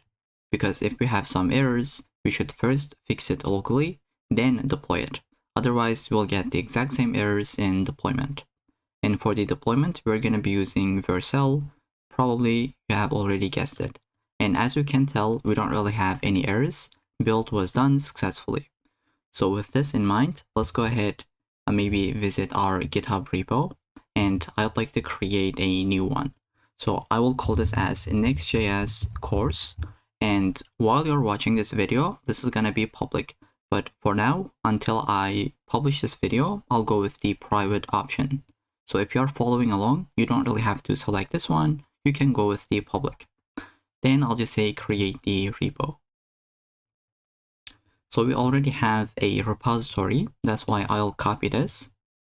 Let's go ahead, open up our terminal, and I'll clear this up. I'll say git add all, git commit -m. Let's just say project completed. And then we can just paste what we have copied. So it looks like it has been deployed. Let's refresh. Okay, so we got the entire application live on our GitHub account. And to deploy this, I just logged into my Vercel account, and I will say publish this very last repository. We would like to deploy it. I'll just try to import it. And before we say deploy, we would like to add some environment variables. So I'll go ahead, copy all of them, and then paste them in. So it is clever enough to understand getting the key as well as the value one by one. Now, if we try to deploy it, it's going to crash. Why this is the case? So we have not added this script called post install because we're using Prisma. We should say post install Prisma generate, because currently, if you do not add this, Vercel will run the build command and will try to start your application in the production, but we didn't generate the Prisma client in the deployment, right? So we need to run this before we build the application. So once it installed the dependencies, as you can tell, post install. So after installing the dependencies, it's going to run the Prisma generate, then it'll build your application, then start it. So this is something that you should keep in mind. Now I'll copy this, or I should say I'll save this and add a new commit. So let's clear this up. I'll say git add all, git commit -m. Let's say post install script added, and git push. Okay, so let's go ahead. Before we deploy this, I'll try to refresh. I think it would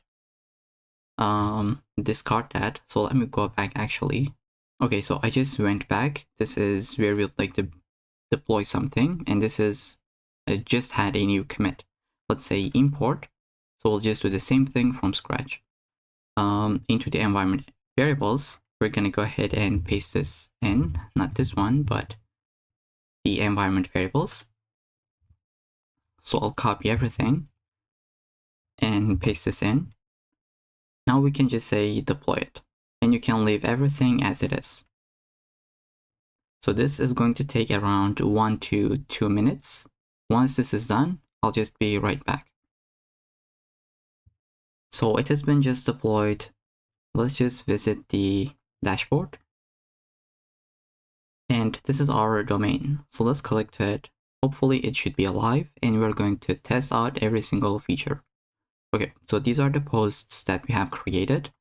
Light mode, dark mode is working as expected. Let's try to like this, but we cannot like because we need to first authenticate. I'll go ahead, continue with my Google account.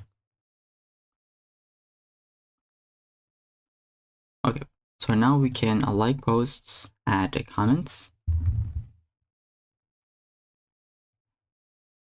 Then we can go ahead, create new posts. Let's say, hey everyone, and I'll select an image. So I will get this logo and let's say upload. While it is uploading, let's say I like JS. Now we can post it. Post created successfully. As you can tell, it is a lot faster than development. We can delete it if we really wanted to. Let's just try to delete it. There we go, it has been deleted. We can follow other users and we can follow their profiles. So let's say /profile/ this user. We are already following them and they don't really have any posts, but they have some likes. We can unfollow them. We can follow them back. We can visit our own profile. We can edit it. Let's say, and meta. It has been updated and cache has been revalidated. We can see our posts and we can see our likes. In our case, they are the same, but it is working as expected. We can visit the notifications page. These are the previous notifications that we had. And if we take a look at our application, it should be responsive as well. Okay, so like in mobile screens, this is what we got and it is working as expected.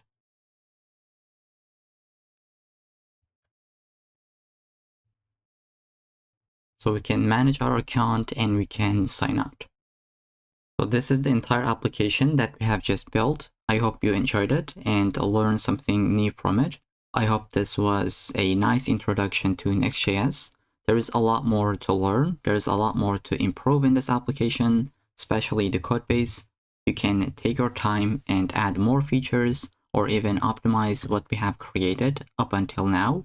We have even learned about something called ORM, and we're using Prisma in this case. So I hope this tutorial was helpful, and hopefully I'll see you in the next one.